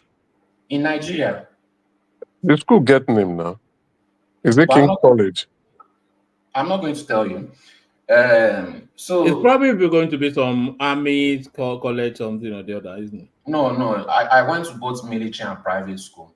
So it's mostly in private school I went to school with their children. But and the one my fathers attended were mostly private and public school also. So you see, some of them even benefited from free public education, but they will never give it back. So I've been in political meetings with PDP. I've been in political meetings with AC before they became APC. So when I see people coming here to argue based on the things they see online, I know these people personally. I know how they think. I know how they talk. All of you that come here to defend them, they make fun of you because they don't even have to pay you. They don't even have to bribe you. They don't even have to lie to you. You are willing to defend them for nothing. They love people like you, but they make fun of you in every single meeting that they have. They make fun of you. So you can twist my words all you want. You can laugh at me all you want. You can say, oh, Igbo Labi and all these things. I'm not the one they are laughing at. You are the one they are laughing at. you know, and most of you. All right. Do they have cause to laugh at you, though? That's the question. Have you seen those memes, Solly, where they say, this is what I ordered and this is what I got? You would have seen those sort of images. Have you seen them? That people will order for something and they get something completely different. You've seen them? Yes. All right. So what we ordered from TINUBU, is it different from what we're getting is the question. So this tweet here, it says, in reality, President TINUBU was elected to solve thousands of problems in the country. So, and these are some of the key questions, problems that he was elected to solve. So passport issues, power supply, insecurity, lack of investment, poor education, unemployment, insolvency. So out of that list, which one can you argue that is not making progress on? The only one that I've seen that is making progress is passport issues. And insecurity is not making progress? Insecurity is not making progress. It's even becoming worse. It only died down a bit. It only died down a bit during the election. You can see different communities. Insecurity is getting worse in Nigeria than it was under Buhari. Yes, and I will explain. And I've even sent you examples.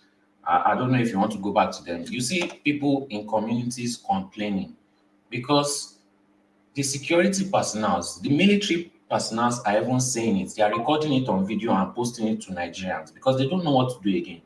The government is telling them not to go out to search for bandits. That's number one. Number two, people are tired of buying and they are gathering themselves in thousands to go and meet those bandits to fish them out themselves. Because it's either you sit and wait to buy or you go out and fight for your life. Were people doing that under Buhari?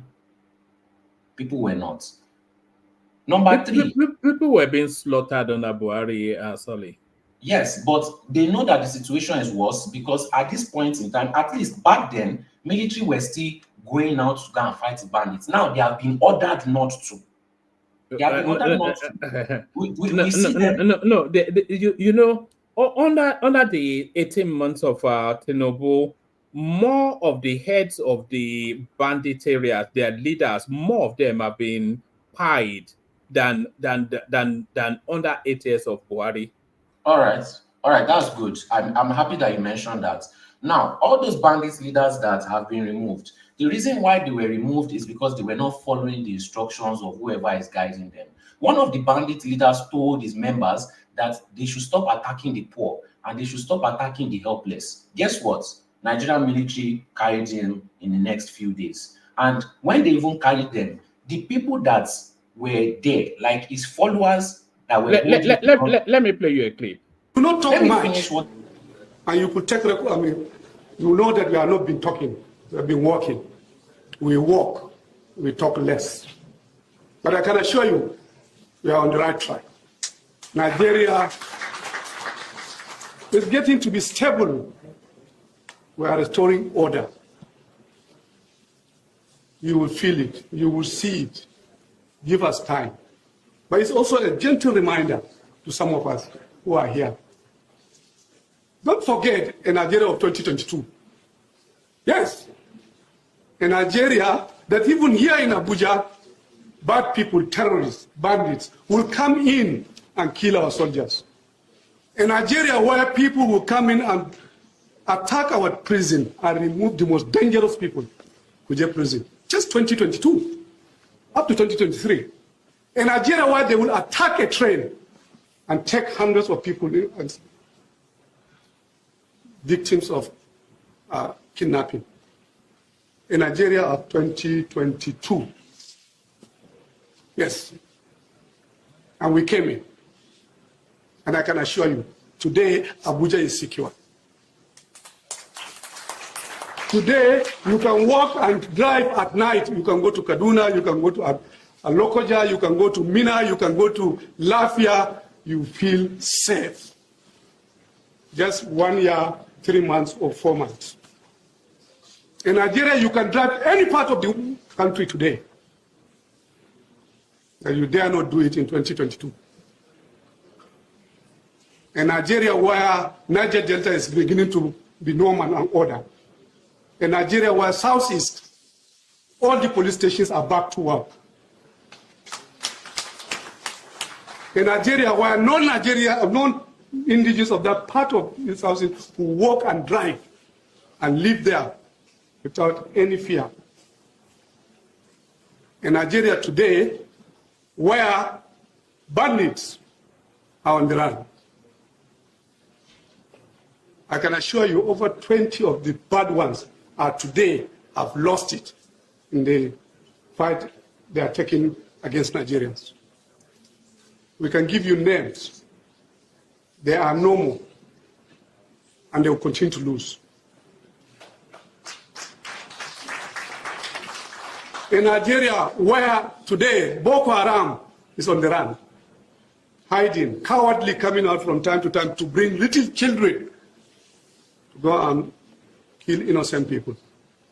In Nigeria, where since 2023 up to now, not a single attack took place as terrorism against our religious places or any government building or anything. For example, in Abuja, Lagos, Kaduna, Kano, and so on. Yes, not a single case of that. It's a reminder of how a country has changed in a short period of time. And we are not going to relent. I can assure you we will secure Nigeria. Things have changed. A lot of things have changed. Well, because we don't talk, others who, understandably sometimes, find it difficult to appreciate if change is taking place. In Nigeria, where maybe for the first time, after a long period of time, we have not witnessed any prolonged labor unrest. In 2022, 2023, our universities were closed for 11 months. Not a single day today, our universities. All right, that was the National Security Advisor. So you would say that he is well, that he's just speaking out, is marking himself in terms of giving himself a pass mark. But let me give you like a minute or so of an independent expert. The speech did have some high notes, but I'm no economist, so I'll stick to what I know, which is security. This is the first time we're having a very coordinated response to insecurity where we have mission specifics. And you heard in what the Chief of Defense Staff said, that Turji is now a target. This is the first time in the history of Nigeria where we have mission specifics, targets are painted on specific individuals. And it's as a consequence of that you are witnessing the fact that quite the top layer of the leadership are being knocked off one after the other. And this is largely thanks to the new conductor of the security orchestra. When you have a 250-piece orchestra, there's always one conductor. And the symphony that will be produced is largely reliant on how well the conductor conducts. And the conductor of the security architecture for this melody, of course, is the National Security Advisor to the President. And he must be congratulated. Then, of course, the tip of the spear, the military. And it would also be unfair to talk about the military in only the kinetic component of knocking these guys out. We saw what happened in Maiduguri, the unfortunate flooding in Maiduguri. We saw our military come to bat the same way that the militaries of the United States and other countries will look at. I think all the experts are of the view that insecurity is something that is being tackled. I'm not sure how you can say it's worse than it was under Buhari. Well, I wish you just let me finish what I was saying, because I slowly lost my train of thought. But we still see videos of bandits on TikTok doing giveaway. Even as this man finished speaking, if he's so sure of what he's saying, he should remove his security personnel and start walking around the city without any security. But they will never do that. Their words never match their actions. And that's the fact, and that's the truth. It's very easy for him to come out there and lie because his job needs him to lie, or else he'll lose his job. If he comes out there and starts saying the truth of the situation in Nigeria, then there will be anarchy and chaos and people will call for his head. So what else do we expect him to say? That the country is in chaos, the bandits are still on TikTok, that the bandits are still going into communities to wipe people out so that they can take the resources from the community, because all those are still happening under this TINUBU regime. All that is still happening under this TINUBU regime. If he wants his actions, if he wants his words to match his actions, then he should remove all his security personnel, and they should remove all the security personnel of every sitting politicians in Nigeria. But they will never do that. But then they will tell the people to do that. You know, you are telling people to put their hand in hot water, but you will never put your hand in hot water. But you are telling them that, don't worry, the hot water is cold, nothing will happen to you. So obviously it's a lie. And I believe at this point, after being lied to for over a decade, almost a century, we would know that these people are telling lies. But again, some people still come out to defend it, use this as proof, use this as backup.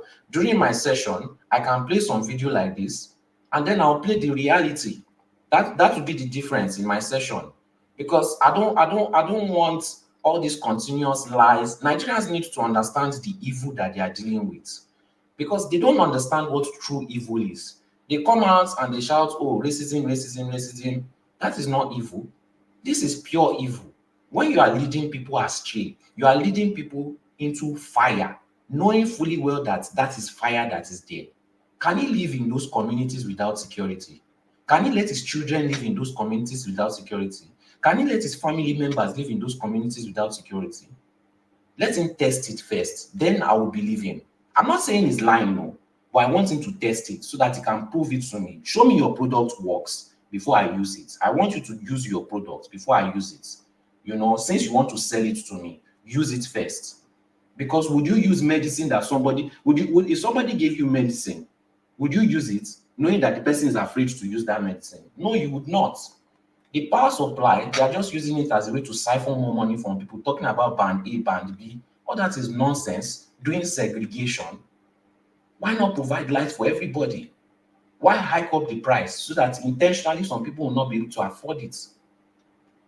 So, power supply, I give them 0. Insecurity, I give them 0. Lack of investment, all the investments that they've collected, where is it? Where is the workings? Where is it being utilized? They've borrowed and borrowed and borrowed and borrowed and borrowed and borrowed and borrowed and borrowed. But where is it being utilized that we can see? Apart from all the nepotistic investment, all the nepotistic structures that they are doing, where are the ones that actually benefits the people?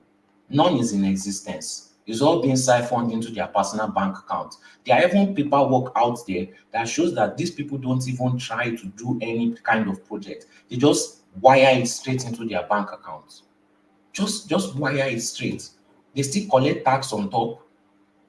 They still collect more money from the people one way or the other by hiking up prices and then lying to the people that the prices are coming down. And then when they hike it up again, they will say dollar rates, that they caused the problem in the first place. So helping people does not benefit them.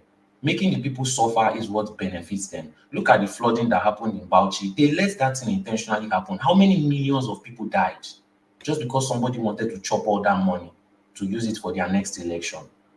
We are talking about Anini. They gave him execution. Let's be honest with ourselves. How many people died under Anini and how much did that guy steal compared with all these politicians? If that guy deserves execution, what do these politicians deserve? Because they are responsible for way more pies than that guy. They are responsible for way more thefts than that guy. They are responsible for way more atrocities. Under this TINUBU administration, you had people sitting elected officials going out to shoot people in the leg, and nothing happened. Why would somebody be confident enough to do that? Because he knows that there is impunity from the federal government that covers it. You keep on, now they are trying to do this distraction of, oh, you ask your governor what your governor is doing. Who is giving the governor impunity to do it in the first place? Exactly, the president, because he wants their support, because he needs their support. He doesn't need the support of the citizens because they don't respect the citizens. They don't fear the citizens because the citizens have never, since the beginning of Nigeria, the citizens have never done anything to a Nigerian politicians in their life. Nothing has ever been done to them by a Nigerian citizen. So that's why they rub shit on their. I can bet it to get to a point where politicians will literally rub shit on a Nigerian citizen. It's getting to that level, and nothing will happen. And you will see some Nigerians that will say, why is he not supporting the politician? Didn't he see that he did one road out of 200 roads? Is that not still something? Let us take that small development. At least it's better than nothing. You know, but that same person that says that we want to run away from Nigeria at any moment, they want to flee with their tails between their legs at any given moment. Give them that opportunity. They want to run away. People that are crossing the desert have increased. People that are going to the international community based on marriage, based on schooling, is increasing. Is in the millions. So people are fleeing one way or the other. People are fleeing. You can say that, oh, you will not make it in the desert, but the situation is so bad, people are willing to risk it all because at this point, they have nothing to lose. You've taken everything away from them, so they have nothing to lose. They are already finished. You know, so I don't understand that if you are already finished and you have nothing to lose, why not go for somebody that has everything to lose? But you see them doing tribalistic fights. You see, oh, Igbo people, even on this platform, we stayed here for years talking about how Igbo people do this, and Igbo people do that. But immediately TINUBU became president, I saw Yoruba people doing exactly what they insulted Igbo people of doing. Exactly that.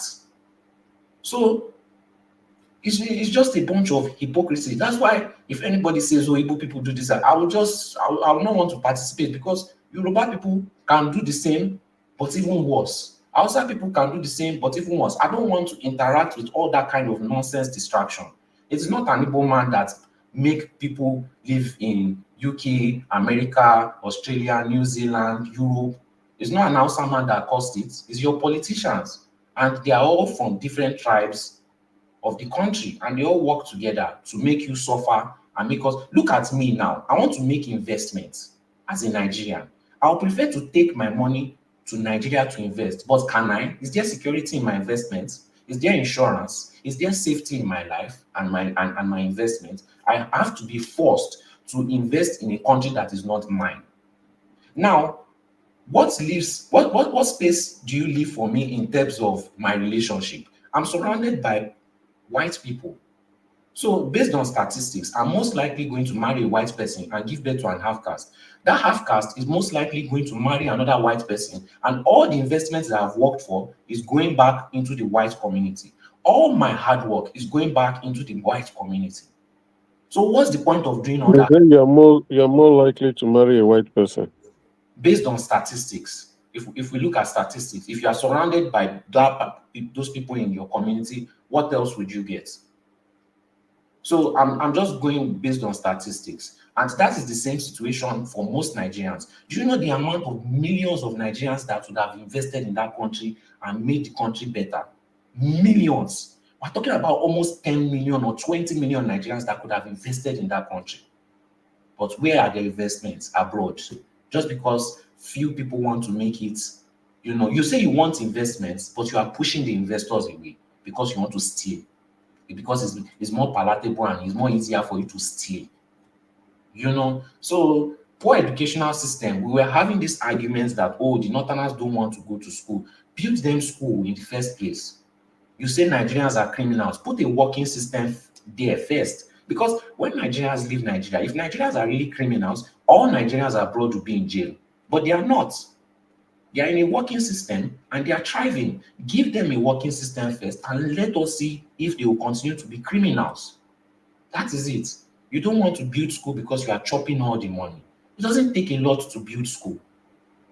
There's still billions. If you just take 100 million, there are so many schools that you build, but they don't want it because it doesn't benefit them.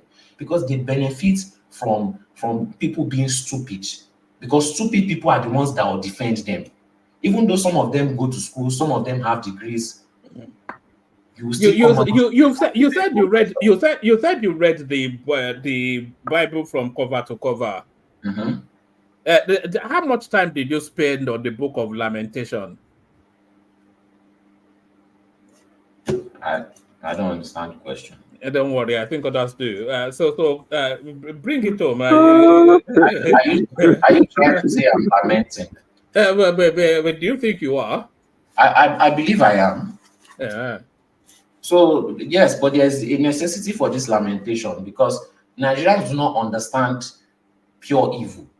They will see pure evil and be laughing. I will say, is it not Nigeria? Is it not? There are some things that should anger you. There are some things that you should not be laughing at because somebody is oppressing you, somebody is bullying you, and you are laughing and smiling with them. All right. Sorry. Wrap up that thought. Then give a moment to notify people about your session, and then we go on to somebody else. Okay, I'll just wrap it up with that point. So I'll bring up my topics. We'll look at what has been going on in the Nigerian space. If you decide to come and defend the government, you are free to do that, but we'll counter it with proof. We'll counter it with the truth. You can decide to accept it or you can decide not to accept it, but what the space will be about is spreading awareness on the true evil. Because when you are trying to talk about the true evil, you have some people that want to shut you up. You have some people that want to block you. Even so, worry. Like I commend his efforts, but in all honesty, he's fighting a losing battle. And I believe he should stop doing what he's doing because he's giving Nigerians hope. We should stop giving Nigerians hope because that hope is very bad for them. That hope is very detrimental to them.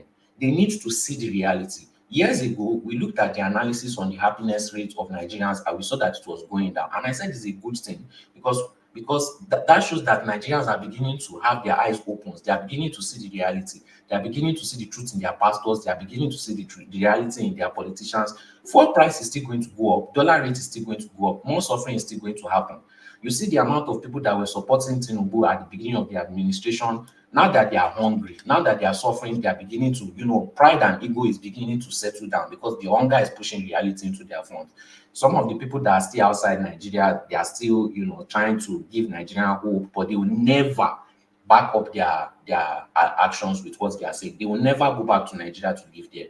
They will never go back to Nigeria to stay there, but they will tell you to keep on having hope. So it's just ridiculous and it's just very bad and counterintuitive to Nigerians. So I hope you come for my sessions. The name of the session will be Radio Wazobia, in honor to Nnamdi Kanu, but I'm not going to do all those tribalistic nonsense. Wazobia for the 3 major tribes, and I'll count it as episode 1, episode 2, episode 3, so that you can have a follow-up. So thank you. I hope you attend the sessions, and I hope we get more viewers here. All right, brilliant. So that's solid. So Solly, as he just said, he will be doing a standalone because if there's one thing that Solly always says is that we never let him get the fullness of his expression. We never give him enough time to speak. He just goes on and on. So fed up with it all, he's going to be having his own session. So he will be the host. He will let you in and out. He will decide on what he wants to talk about or not, and how he's going to talk about it. So just have your feel. So that'll be solid. So we have War Pistol with us. Akim is right there, the progressive. King Emeka joins us, of course. But I will be making my exit. Hand over to Thomas as the conversation carries on. So I'm not sure if Akim is there. I think Akim might be up next. So that's Ayo right there, of course, and that is Navosad who just luxuriating in this appreciation of the platform. So thank you to those 2. 3 more to come. So if anybody wants to super chat Thomas, please feel free to do that. So Thomas, are you there? In fact, whether you are there or not, I'll be anyway. Thomas is there, but maybe in body, not in spirit. But he'll anchor it. If Akim is there, he can take the floor. Akim, the progressive. All right. Yeah, is War Peace there? Yes. All right, brilliant. So War Peace then Emeka, but you can just free flow the conversations amongst yourself as you deem fit. Okay. So we're talking about Kwakwanso saying he's ready to deputize to Peter Obi now once conditions are met. So that is him now humbling himself. We're talking about the flogging that FUBARA gave to Wike in Rivers State, but is it celebrating too early? We'll soon find out. We're also talking about people complaining about TINUBU going on vacation to London, with Buhari already in London, Gowon living in London. All of the ex-presidents seem to be in London outside of Babangida. So if they built the country, then why did they find it so repulsive to live in? And we did have it as we're talking about Pastor Adeboye as well, coming to apologize about raining courses on people who don't pay their tithe. So he raised the courses about 3-5 years ago. He's come forward to apologize now. So what happens then to the monies that people gave him off the back of the threat that they won't make heaven? He didn't especially speak to that. And Nigeria's there's this headline as well. It says Nigeria's debt servicing payment rise by 69% to 6.04 trillion naira in Q1. So that runs contrary to some of the things that TINUBU said in his independence speech. And we've not even heard from Emeka about TINUBU's independence speech as well. So hopefully when we get to Emeka, we get the full expansion of his thoughts on matters since it was last year. So a lot of conversations to be had. So you kick it off, War Peace. Thank you, everyone. See you tomorrow. All right, one man. Emeka, are you there? Yeah, I'm here. Emeka. I'm here. I beg, I want to start driving, but I'll join you very, very soon. Okay. Start with that stable speech. I'll be interjecting you. No problem. All right. It's been a while. I've been here. I've been quite busy. And I think one man read my mind. I was quite disappointed with the president's speech. I'll be very honest. I was quite disappointed with it. He didn't go to the nitty-gritty. What were you expecting? I was expecting more concrete, solution-based discussions. Right? He knows what the problem in Nigeria, what the problems are, and he should not be talking high-level rhetoric conversations. I wasn't impressed with that. I think he was probably not ready to express himself on what he has done so far. This is 16 months now, going to 17 months since his presidency, and we know what the situation is looking like. He created this problem. Let's be very realistic. By the devaluation of the naira through his foreign exchange flotation policy, that is why a lot of things are going the way it is. I think, was it this week, if not Thursday, the CBN released a draft copy for FX. I've forgotten the full name. I didn't bother reading it because it's a draft copy. I don't know why the CBN is releasing draft copy instead of approved copy. What are they trying to do? Are they scheming us? You understand? So that's why I didn't bother reading it, because since it's a draft copy, a lot of things may change, or some few things may change. I don't want to go about reading a draft copy hoping that this is what is going to be implemented, and we are not seeing any implementation. Just like they released a draft copy for the Bureau change operationalization, and see, today we have not seen anything so far. Then this Taiwo, he has finally woken up from the grave, and he has. But what do you mean by draft copy? What do you mean by draft copy? Draft copy, that is, it has not been signed off, right? Okay. The president has not signed it, so it's not approved yet.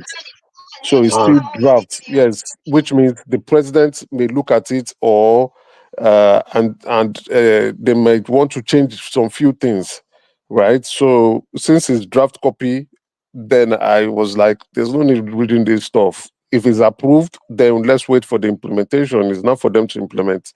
They've not approved it yet. So I didn't want to bother reading something that I don't know it might change, because the last time, probably they are trying to just keep the public calm. If it's the FX stuff, get it approved and let's see what's going on. I think the view from the front page is they're trying to open up having an automated FX platform, right? I actually wanted to read it, but I looked at it. It's a draft copy, and I don't want to waste my time reading a draft copy and then getting excited over something that has not been approved. So that's why I said, okay, I won't waste my. But the one I want to read is the Gazette on the tax, right? That Taiwo has finally gotten approved. Now is the implementation. The tax reforms. I have not read that. That came out on Monday or Tuesday. So I'll read that and see what's going on. Because I think they are giving some rebates to poor individuals. They are trying to exclude certain essential commodities that will not be going through VAT. So let's see how that may come. What's the Gazette all about, so that one can see how it can how it may have an impact on the economy. But anyway, the president's speech, I was not impressed with it. And just like I'm saying, now he has gone on vacation, which means I don't know if he did a handover, so we don't know if the vice president is now taking over to run the day-to-day operational activities of the country. But you know how Nigeria is, which means for the 2 weeks is going to be off. Things may be on standstill, waiting for him to be back. And we're talking about FX. Our foreign reserve is still within the 30 billion range, 37 billion range, $37 billion now. It's not going up. If some people say it's going up, but it's not going up in line with the damage that they've done to our naira. The view was we want foreign investors to come in. Those foreign investors are not coming in the millions. It's like, you fixed your pipe, your water pipe, right? With the view that, it's leaking. You fix it so that the water can be rushing out properly. When you turn on the faucet, the water is dripping. That's what our foreign exchange is looking. Our foreign reserve is looking like when we have gone to do fluctuation of the naira. With that view, well, like I said, I've not changed my mind. I will still not change my mind. That's devaluation and the fluctuation of the FX is still a disastrous policy that has not shown any positive insight so far since 16 months into his presidency. I don't see any light in the tunnel coming out. I don't think I'm going to see any light so far. If investors are not coming in the millions, we are not getting out of this mess. And I think at the end of this year, our foreign reserve will still be in the 30 billion range. It's not going to improve. But then again, and I'm wondering, we are no longer importing.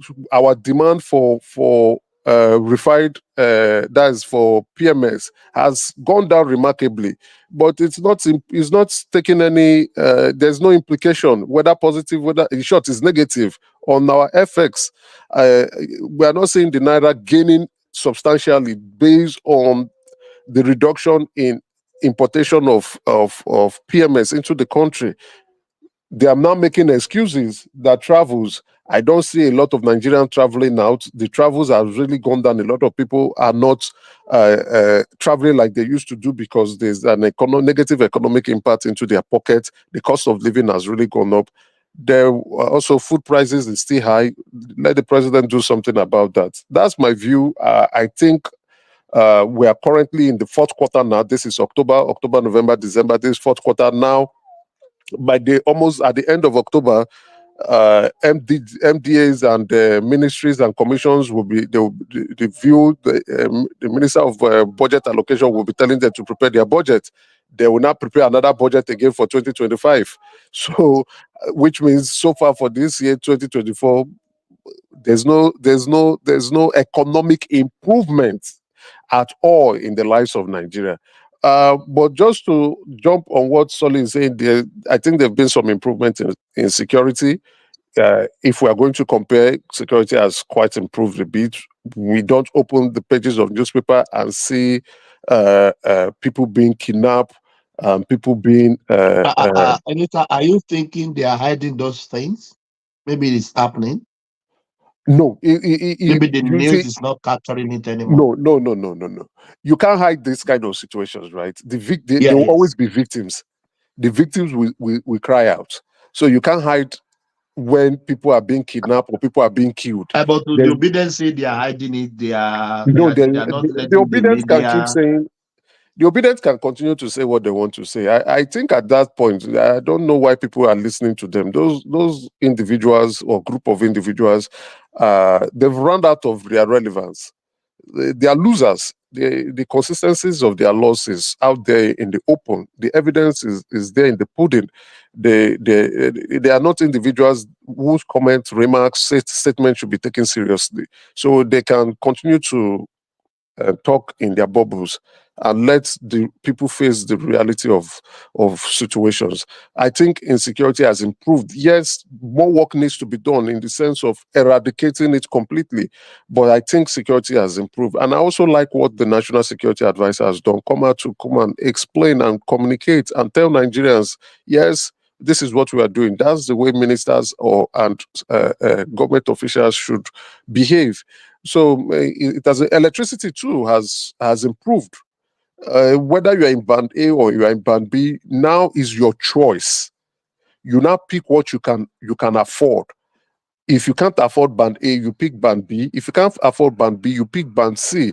So it's not all about, you want 24 hours power supply. Emeka, why are they even complaining? If you are living in the place, it is band A. When you recharge your card, when it finishes, be in darkness. Yeah, anytime you get money, go and buy another card. Automatic. I agree, but at that point it's expensive. It's not very simple. Very simple now. I'm not refuting your comment. I agree with it. Yeah. I agree with it. So if you can now decide on how to use your and consume your electricity, right? Electricity, that is it. You decide on this. But again, if you look at it vis-a-vis other economic challenges, you have high rise prices of PMS, food and groceries. Things are going up. So, and again, the income level too is not increasing, except maybe you are one of the top earners in the country, which is approximately like 1%. So then you can afford these things. But to be honest, economically, the country is not in a good shape. It's not really in a good shape. So I can understand when people are complaining about electricity being so expensive. I can understand that. So it's not up to you on how you want to, what preference you prefer, and how you want to go about your consumption of electricity. But in terms of electricity, it has improved. It is out there now. The Minister of Power has said, if you are in band A, you are definitely going to get 20 hours power supply, guaranteed 20 hours power supply. So if that's what you want, there's a price for it. If you're in band B, there's a certain hours power supply you can get. There's also a price for it. You choose which you prefer. So can I react on that? Hold on, let me not lose my train of thoughts. Then you can come in. So you choose what you prefer, and you can go for it. So on the long run, collectively, we are seeing some form of improvement in certain areas, and there's still more work to be done on some other areas, like especially with food prices and food supply, not just the prices, also the quantity of food that people can also want on their table. So the president and the agricultural minister should also try to work. I listened to the president speech October 1st, and he was saying he's calling on governors. I was very upset with that. When you are calling on governors, it means you are not sure about what you are saying. So which means you don't have a plan on agriculture. You are calling on governors to take agriculture seriously. You can't call on useless governors. Those governors are useless. They don't want to do anything.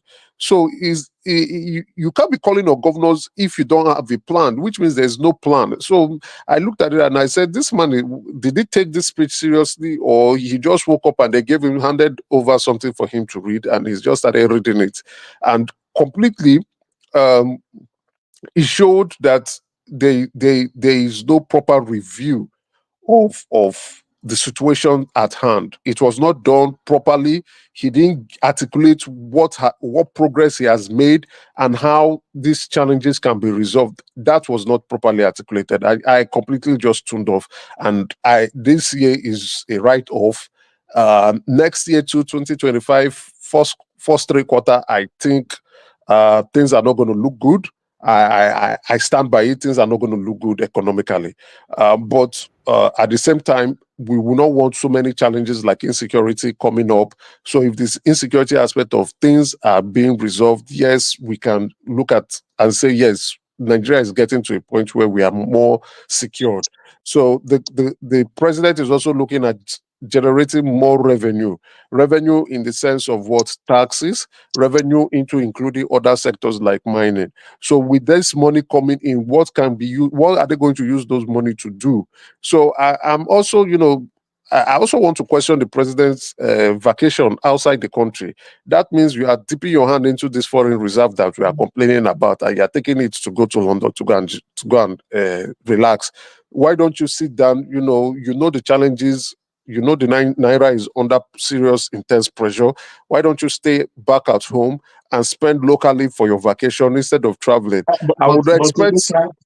But Emeka, I thought they just want to leave their Everand and just go to a new location. If it's in Nigeria, he would rather be in Lagos. There will still be meeting upon meeting, people coming to him. They don't stop at meeting.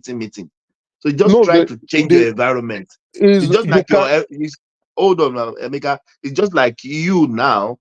You prefer to go outside Canada to have your holiday than to stay in Canada. I would prefer to go outside Australia to have my vacation than to stay in Australia.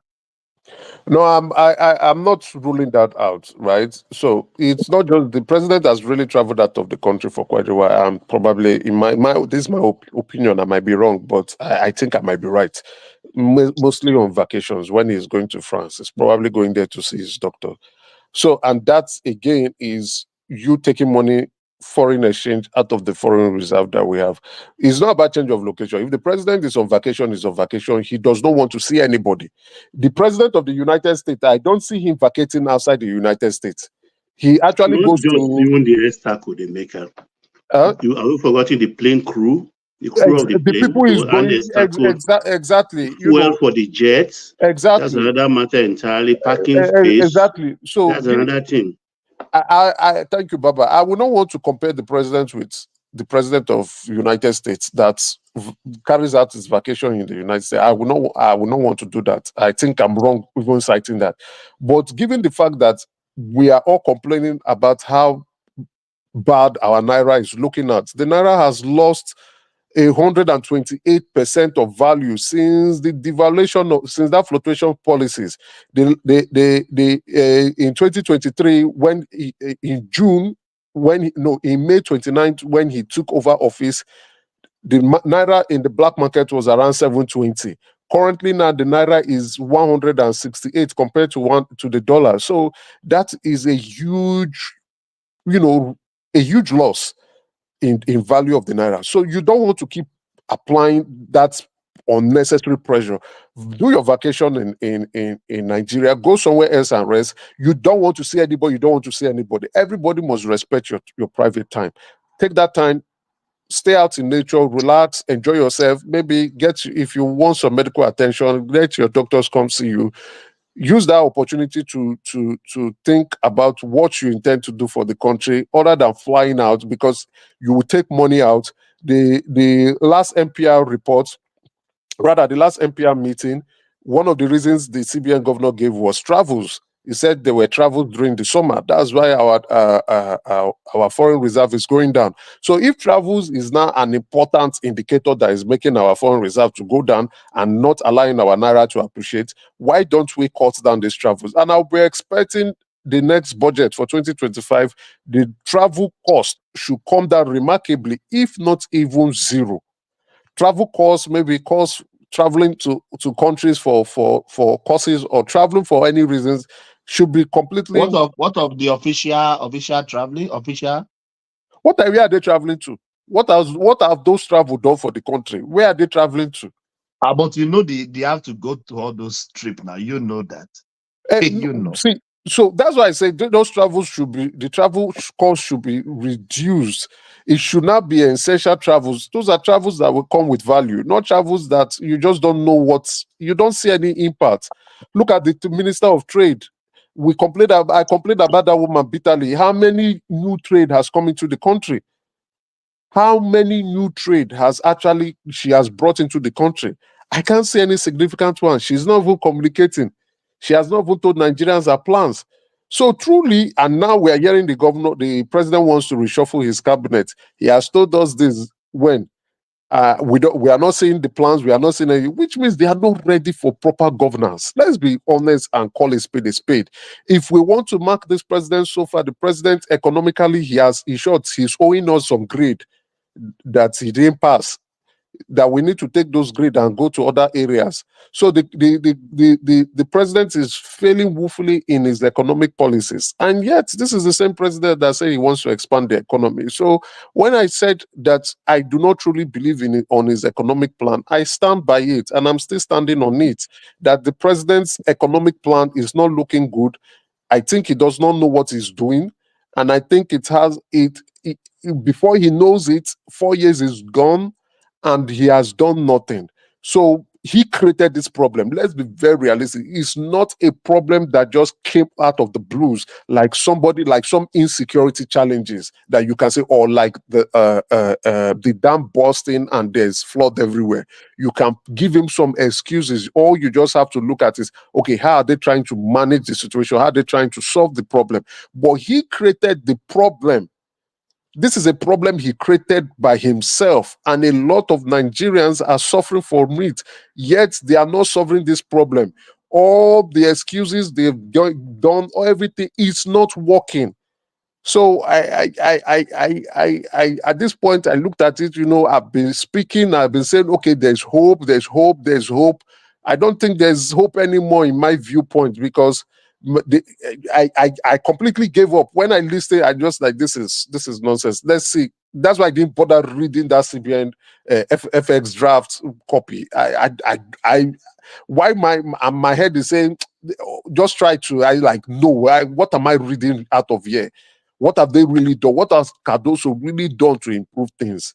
What has Cardoso really done to make things better? Except at some point I begin to think maybe there's some illicit demand for FX that we don't know. If our local demand, our importation has reduced, our demand for petroleum products has reduced, why are we not seeing that translate into the value of the naira? At least let it go up. Let it go up.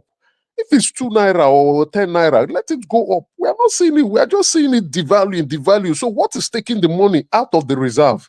Who are these people? Who are the people requesting for forex? And where are they taking it? So the last time Patrick was saying, importation has gone down by 22%, approximately 23%. If general importation, not just importation of petrol, general importation has gone down. And if general importation has gone down by 23%, which means, I'm not saying it should translate into the value of the naira by 23% upwards. It shows that we are not importing like we used to. And that is true. It's a true reflection, because the prices of things has gone up. People can't afford them anymore. They are now looking at alternative. Everybody, the value of the naira in people's pocket has gone down, and people are crying and shouting that things are not the same. Utilities has actually gone up. And again, we are not even looking at that. I think the CB Cardoso also spoke about utilities being a factor in inflation going up. House rent has gone up by 100%. House rent has gone up by 100%. Electricity, the same thing. So people's bills has gone up.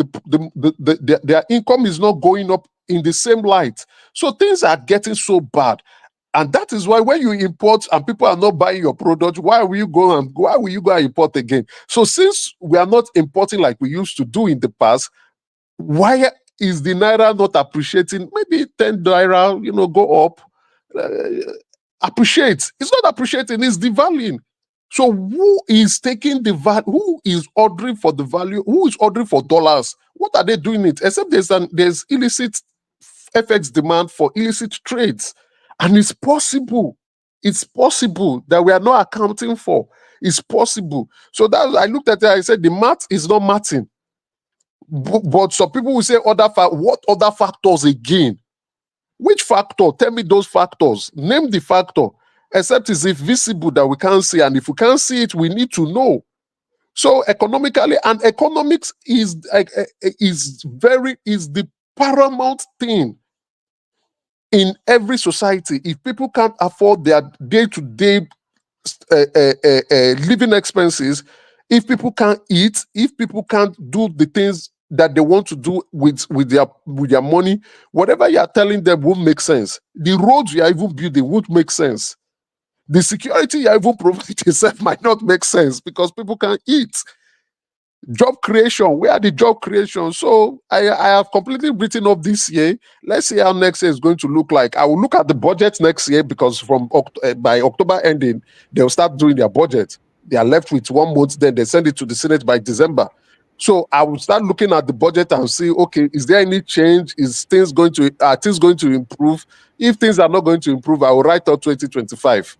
And by 2025, by end of year 2025, we are preparing for 2027 election. By 2026 is election season. That's what we will be hearing throughout. So which means first tenure of the president is a complete write-off. He didn't do anything economically. It's a write-off. It's a disaster in my own point of view. But anyway, we can only stay hopeful. We can only stay hopeful. That's all we have. We can only stay hopeful and prayerful. And to chime in, not to just go ahead and start talking about the president, to chime in on what Pastor Adeboye has said. I am happy he has retraced and retracted his comments. You know, these are individuals. He's a man with a powerful voice. He has a very powerful voice. For him to retract his statement to say, "Oh, I am sorry for preaching about tithing, trying to bribe your way to go to heaven where your money is not valuable." As a matter of fact, even our naira that does not have value, you want to use it to get bribe. Our naira that is devalued, you want to use naira to get bribe God to go to heaven. What will Adeboye say to Pastor Demina now? I think he was starting to Pastor Demina a few months ago. I agree. We have to even thank that pastor too, because you know he has been under the fire when he came out criticizing and talking about it. I looked at him and I said, "Man, you are trying." You know, he was under the fire. It's not easy going against a popular doctrine that has been commercialized and popularized. You understand? You know, and he said it that what you are trying to turn God into a transaction. You are trying to turn your salvation into transaction, and it's not true. It's not possible. The same naira that is losing value, that's what you want to give to God to buy a space in heaven. It's not possible that the naira has devalued. God does not need your naira. If God truly wants money, he will prefer dollars, not naira. He will prefer dollars. Your naira does not have value. Back on that electricity issue. Can I just quickly push back? You can speak on it. The way you see the improvement is not the way I see the improvement, because we have to ask ourselves this question. When you are abroad, right? When they give electricity to everybody, because most people are abroad because they enjoy equality, they make sure that the electricity prices are at a point where every single person can afford it based on their wage. They are not telling you that, oh, because you are poor and you cannot afford it, you do not deserve full electricity. If they were working that way, right, and we're only focusing on the rich, which in Nigeria, that means only 5 to 10% of the people can afford that electricity. In America, if you are in a situation where over 90% cannot afford the electricity, people will be leaving America, because that is a structure that does not work. That is not improvement. That is siphoning money. That is siphoning money from the people. Because what is the difference with the electricity they are distributing on band B with the electricity they are distributing on band A? Is it premium electricity? Okay, if you say that people on band B are paying lesser, why not give them that full electricity so that they will pay that full electricity at the lesser price, right? But it is a lie. It is a way to segregate people and siphon more money from them. It is not about, oh, if they cannot afford it. Where you are in Australia, if they decide to do exactly what this government did with Band A and Band B, people will leave that country.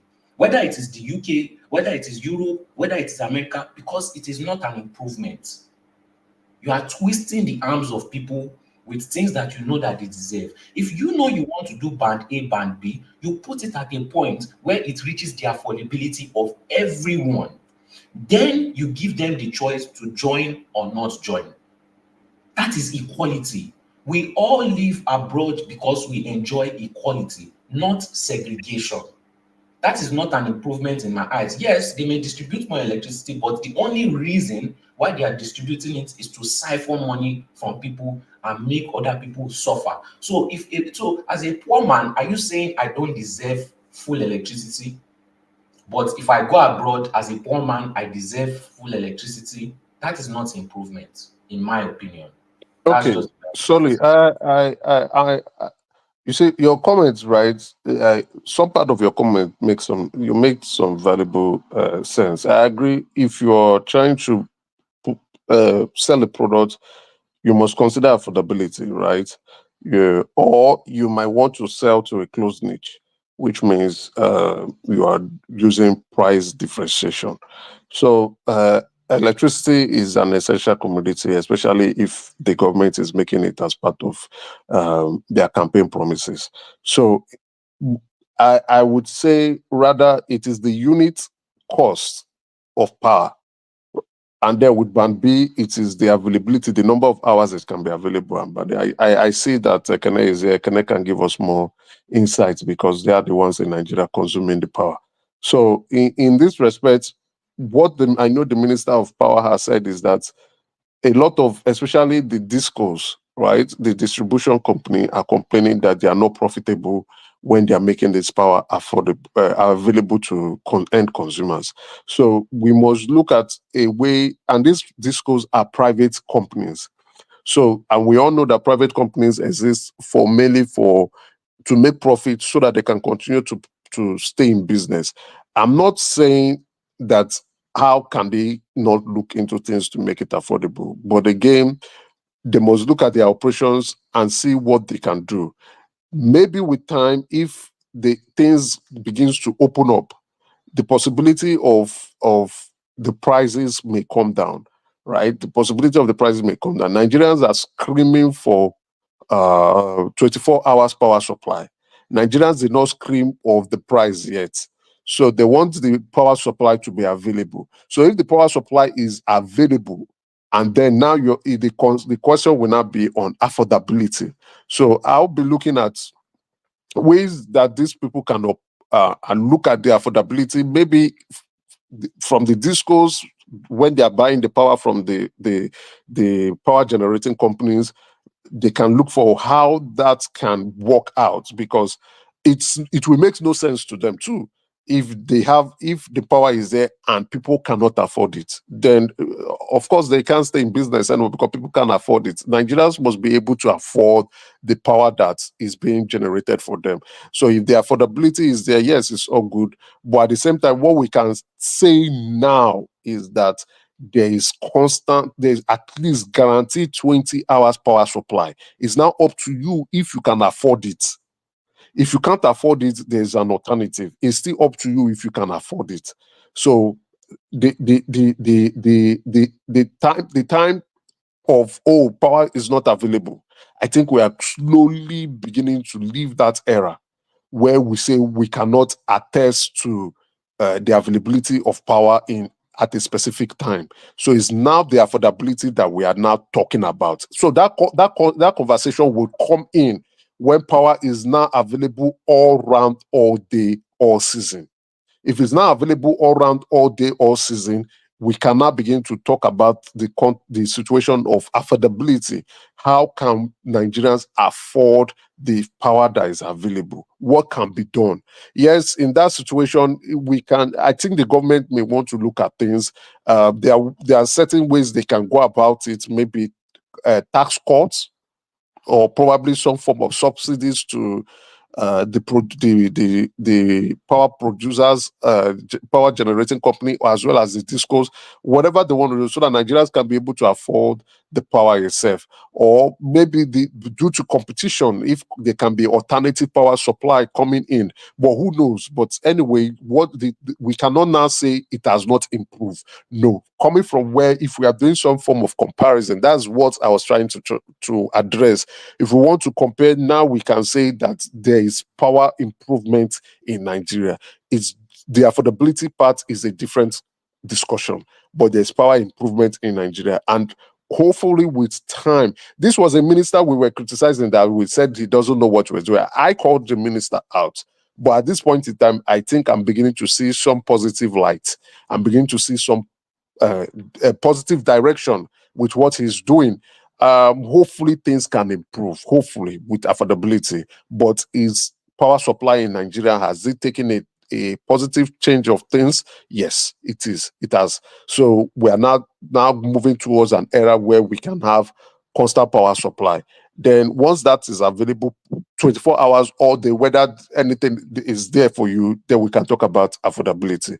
So I think with the president, there are things they are getting a bit better.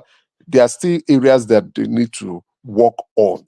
And my own concern is the economy. The economy has to be on track so that every other thing can key in. If he gets the economy right, in short, whatever he will be doing will be some form of distraction, because there will be sufficient jobs. Standard of living of Nigerians will go up. People will be able to afford things. People can travel. Nigerians will be happy. So the politics, a lot of people will not be interested in politics. Why are people interested in politics? Is because things are getting so bad, and they think they need a new leader that can change turn around the ship. So that's why people are getting so frustrated with what is going on. But in the past, you find out the majority of Nigerians don't care about politics, especially during the Obasanjo and Jonathan era. A lot of Nigerians, young Nigerians, were not interested in politics because the economy was not so terrible. But as the economy begins to get that bad, a lot of people are turning to their leaders to say, okay, what's happening? I think we need a change, someone who knows what they are supposed to do. I myself was expecting the president to do some good stuff, but I'm not saying that, and I'm not impressed. Thank you very much.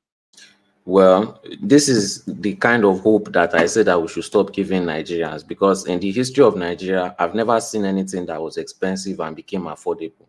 I don't even have one single example. So I don't think that topic will ever be brought up, because if it becomes affordable, then majority of the population will have electricity. That means they will be able to start producing things. They'll be able to start doing more research. And with the current government that is sitting there, that does not benefit them, you know. So I don't think that discussion of affordability will come forth. What I think, if the government actually cares, is they should focus on subsidizing the electricity. If they say that, okay, they can defend this, the prices and everything, where we should be borrowing money for is borrowing money to subsidize the electricity, borrowing money to subsidize the fuel. Yes, we may lose some money, but we should direct as much energy as possible into utilizing it. If you know that you are going to subsidize it, focus it on factories. If you know that you are going to subsidize the fuel, focus it on industries where transportation is needed. Not that you remove it and siphon it into your account, you know, or you say people don't deserve subsidies. We abroad enjoy subsidies in almost every aspect of our lives. This abroad will not be, yes, it is expensive, but it will not be as cheap as it is if a lot of things were not subsidized. If a lot of things were not subsidized, if a lot of people were not getting social security checks, we will have cases of banditry, we will have cases of fraudsters, we will have cases of criminals, we will have Boko Haram. Everything that is going on in Nigeria will be happening abroad if there were no subsidies in the system. So all these things don't benefit, it doesn't benefit the government. I'm just tired of lying, you know. I'm tired of being abused. This is just abuse, you know, and it gets to a point where you just can't take it anymore. You see that video of that Ribadu playing, and before I could say, okay, let's give them a chance, let's see, but no, whatever you are selling, I want you to use it first. I want you to utilize it. I want them to remove all their salaries and then put themselves in band B and then still justify that band A and band B is a good thing to maintain for now. They would never do that. But they support it because they are not in that situation. That is my point. It is fine and dandy to say it is good when you are outside that net. But when you are inside that net, you will never take it. You will never want it for yourself. You will never want it for your family. You will never want it for anybody that you love. But it's fine and dandy for any other person, and it's easy to defend with words. So the way I see it, these people don't even deserve to be alive. Yes, because they are causing the decline of millions of people. They are responsible directly or indirectly for the decline of millions of people. They are committing genocide in so many ways that if we put it down, okay, now let's imagine that we actually audit the country and we look at how much has been stolen for the past 50 years.